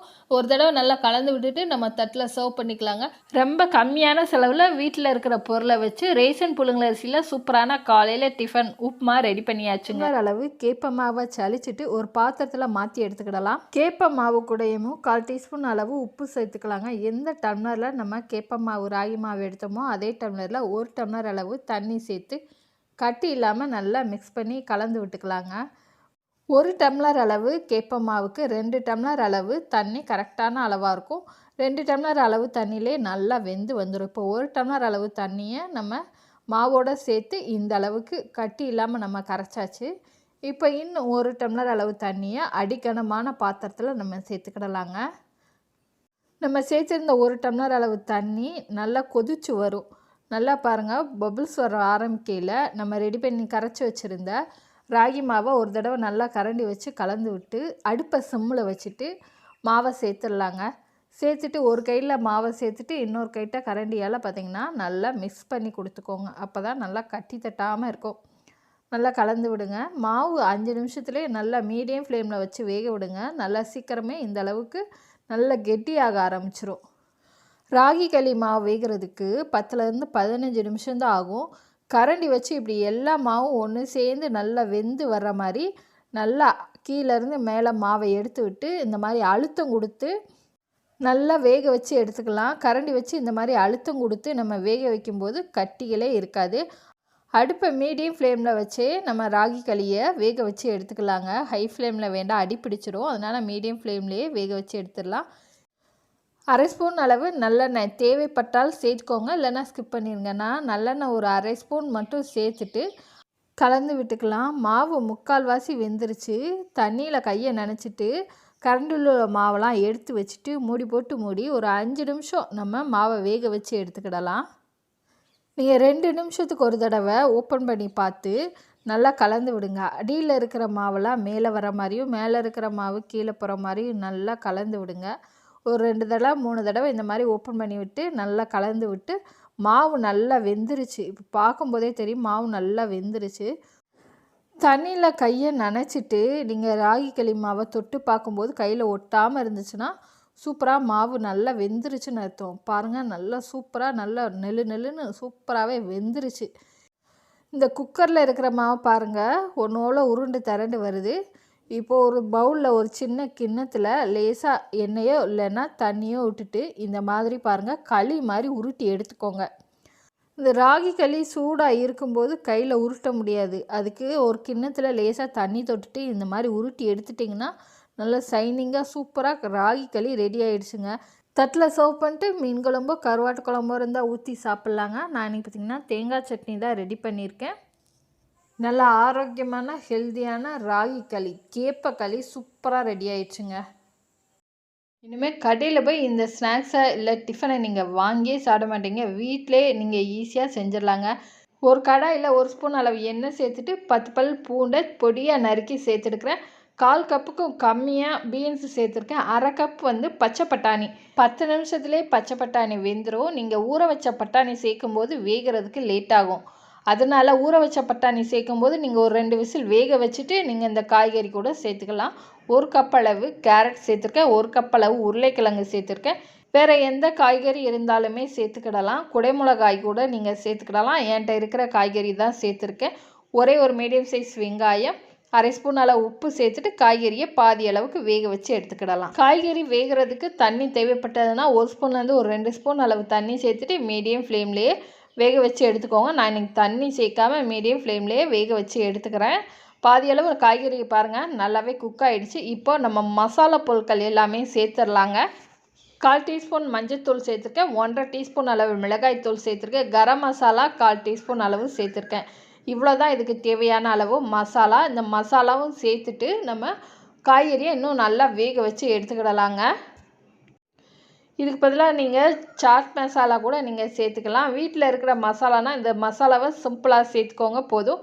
இப்போ நல்லா கலந்து விட்டு காய்கறியெல்லாம் பாருங்கள் நல்லாவே வெந்து வந்துருச்சு. இப்போ அடுப்பை ஆஃப் பண்ணிவிட்டு நம்ம இதுக்கு சாஸ் ரெடி பண்ணி எடுத்துக்கிடலாங்க. சாஸ் ரெடி பண்ணி வீட்டிலே ரெடி பண்ணிடலாம்.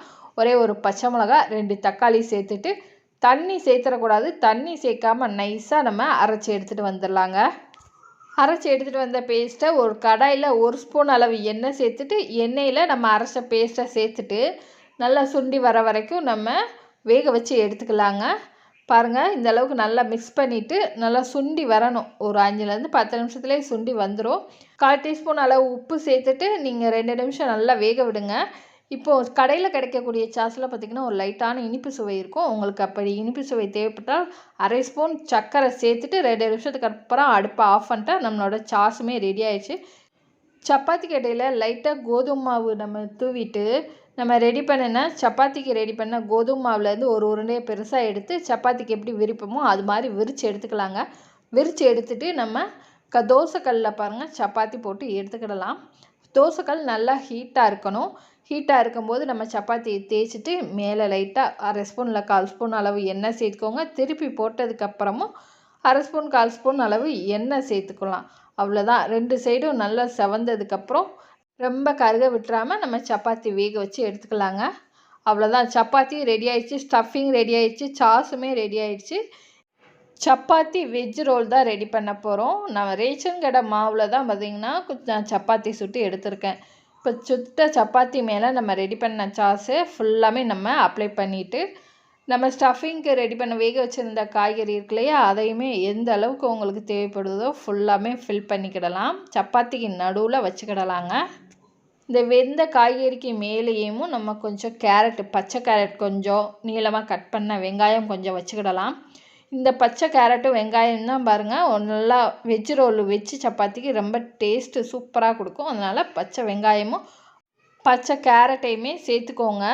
இது ஃபுல்லாகவே நல்லா ஃபில் பண்ணிவிட்டு மேலே உங்களுக்கு சாஸ் தேவைப்பட்டதுன்னா வச்சுக்கோங்க. இல்லைன்னா அப்படியே நம்ம ரோல் பண்ணிட்டா சூப்பரான வெஜ் சப்பாத்தி ரோல் ரெடி ஆகிடுச்சுங்க. சாஸ் பார்த்திங்கன்னா கடையில் வாங்கலாம், நம்ம வீட்டிலே ரெடி பண்ணது. கோதுமை மாவு, காய்கறி, வீட்டிலே சாஸ் ரெடி பண்ணி ஆரோக்கியமான வெஜிடபிள் சப்பாத்தி ரோல் ரெடி ஆகிடுச்சுங்க. இந்த ரெசிபி செய்கிறதுக்கு 2 டம்ளர் அளவு நான் ரேஷன் அரிசி எடுத்திருக்கேன். இதை நல்லா தண்ணி ஊற்றி அழுத்தம் கொடுத்து ஒரு 5 நிமிஷம் நல்லா கழுவிக்கோங்க. 2-3 தடவை நல்லா கழுவுனதுக்கப்புறம் 1/2 ஸ்பூன் அளவு கல்லுப்பும் சேர்த்து நல்லா பிசைஞ்சு கொடுத்து 2 தடவை கழுவிட்டு இப்போ தண்ணி ஊற்றி ஒரு 4 மணி நேரம் நம்ம ஊற வச்சு எடுத்துக்கிடலாங்க. 4 மணி நேரம் ஊற வச்சுருந்த ரேஷன் புழுங்கல் அரிசியை மறுபடியும் 3லேருந்து ஒரு 2 தடவை நம்ம கழுவி எடுத்துக்கிடலாம். நம்ம ஊற வச்சு கழுவின அரிசியை இப்போ நல்லா தண்ணியே இல்லாமல் வடிகட்டி ஒரு மிக்ஸி ஜாரில் சேர்த்துட்டு கொஞ்சம் கொஞ்சமாக 1/2 டம்ளர் ஒரு 3/4 டம்ளர் ஃபஸ்ட்டு தண்ணி சேர்த்து நம்ம அரைச்சி எடுத்துகிட்டு வந்துக்கலாங்க. கொஞ்சம் கூட திப்பியே இல்லாமல் நல்லா நைஸாக அரைச்சி எடுத்துகிட்டு வந்துக்கிடணும். மொத்தமாக தண்ணி சேர்த்துறாமல் அப்பப்போ தண்ணி சேர்த்துட்டு நீங்கள் இந்த மாதிரி நைஸாக அரைச்சி எடுத்துகிட்டு வந்துக்கோங்க. அகலமான கடாயில் நம்ம அரைச்சி எடுத்துகிட்டு வந்த மாவையும் சேர்த்துட்டு லைட்டாக அந்த மிக்ஸி ஜாரில் அலசி 1/2 டம்ளர் அளவு தண்ணி சேர்த்துக்கோங்க. சேர்த்துட்டு 1/4 டீஸ்பூன் அளவு உப்பும் சேர்த்துடலாம். சேர்த்துட்டு இந்த உப்பு மாவு எல்லாம் கட்டி இல்லாமல் கரைகிற மாதிரி ஒரு தடவை நம்ம நல்லா கலந்து விட்டுக்கலாம். 2 நிமிஷம் கலந்து விட்டு இப்போ நம்ம மிக்ஸ் பண்ணி வச்சுருந்த மாவை கலந்துருந்த மாவை அடுப்பு மேலே எடுத்து வச்சு அடுப்பை ஆன் பண்ணி இப்போ ஒரு 5 நிமிஷம் நல்லா கலந்து விட்டுக்கிட்டே இருங்க. 5 நிமிஷத்துலேயே பாருங்கள் நல்லா வெந்து வரும், கட்டிப்பட ஆரம்பிச்சிரும். கட்டிப்படாத அளவுக்கு கையெடுக்காமல் நல்லா கலந்து விட்டு மாவு கடாயில் ஒட்டாத அளவுக்கு ஒரு 15 நிமிஷம் 10 நிமிஷம் வேக வச்சுக்கணுங்க. வேக வச்சுட்டு அடுப்பை ஆஃப் பண்ணிவிட்டு நம்ம மூடி நல்லா ஆற விட்டு எடுத்துக்கலாம். நல்லா ஆறுனதுக்கப்புறம் 1/2 ஸ்பூன் அளவு எண்ணெய் சேர்த்துட்டு மாவை நல்லா பிசைஞ்சு விட்டுக்கலாங்க.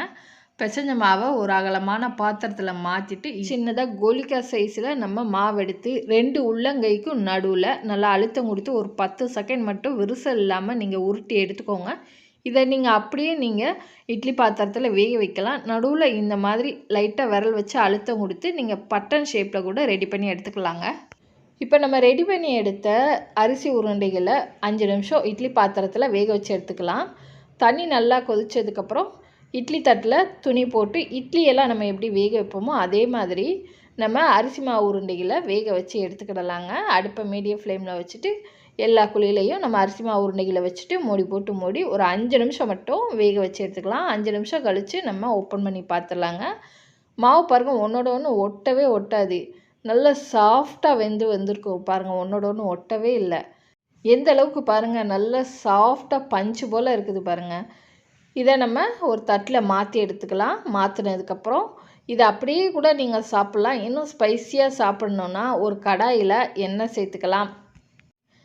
எண்ணெய் சேர்த்துட்டு நம்ம இது கூடவே ஒரு 1/2 வெங்காயம், மீடியம் சைஸ் வெங்காயம் ஒன்று நறுக்கி சேர்த்துட்டு நல்லா லைட்டாக ஒரே ஒரு நிமிஷம் மட்டும் இந்த வெங்காயத்தை வதக்கி கொடுத்துட்டு இது கூட நம்ம 1 ஸ்பூன் அளவு இல்லை 1/2 ஸ்பூன் அளவு இட்லி பொடி, 1/4 டீஸ்பூன் மஞ்சள் பொடி, கொஞ்சம் உங்கள் காரத்துக்கு தகுந்த மாதிரி 1/2 ஸ்பூனோ இல்லை 1 டீஸ்பூனோ மிளகாய்த்தூள் சேர்த்துக்கோங்க. இந்த மிளகாய்த்தூளோட ராஸ்மல் போகிற வரைக்கும் நல்லா ஒரு நிமிஷம் வதக்கி கொடுத்துடலாம். வதக்கி கொடுத்துட்டு நம்ம ரெடி பண்ண அரிசி மாவு உருண்டையை சேர்த்துடலாங்க. இப்போ இந்த ஸ்டேஜில் உங்களுக்கு இந்த வெங்காயத்துக்கு மட்டும் தேவைப்பட்டால் உப்பு சேர்த்துக்கோங்க. நான் உப்பு எதுவும் சேர்க்கலை. இந்த அரிசி மாவுக்கு சேர்த்த உப்பே போதும், எனக்கு கரெக்டாக இருந்துச்சு. இப்போ சேர்த்துட்டு நம்ம கலந்து விட்டுடலாங்க. இந்த அரிசி மாவு உருண்டையில் இந்த நம்ம சேர்த்துருந்த இட்லி பொடியெல்லாம் சேர்கிற அளவுக்கு ஒரு நிமிஷம் வதக்கி கொடுத்துட்டு கருவேப்பிலை கொத்தமல்லி தூவி இறக்கிட்டா சூப்பரான காலையில் டிஃபன் அரிசி மாவில் ரெடி பண்ணியாச்சுங்க. சாப்பிட்றதுக்கு நல்லா ஸ்பைஸியாக சாஃப்டாக சூப்பராக இருந்துச்சு. இந்த மாதிரி டிஃப்ரெண்ட்டாக காலையில் நீங்கள் செஞ்சு கொடுங்க. ரேஷன் அரிசியை முழு அரிசியை அரைச்சி தான் நான் பண்ணியிருக்கேன். நீங்கள் இதை அரிசி மாவில் கூட பண்ணலாங்க.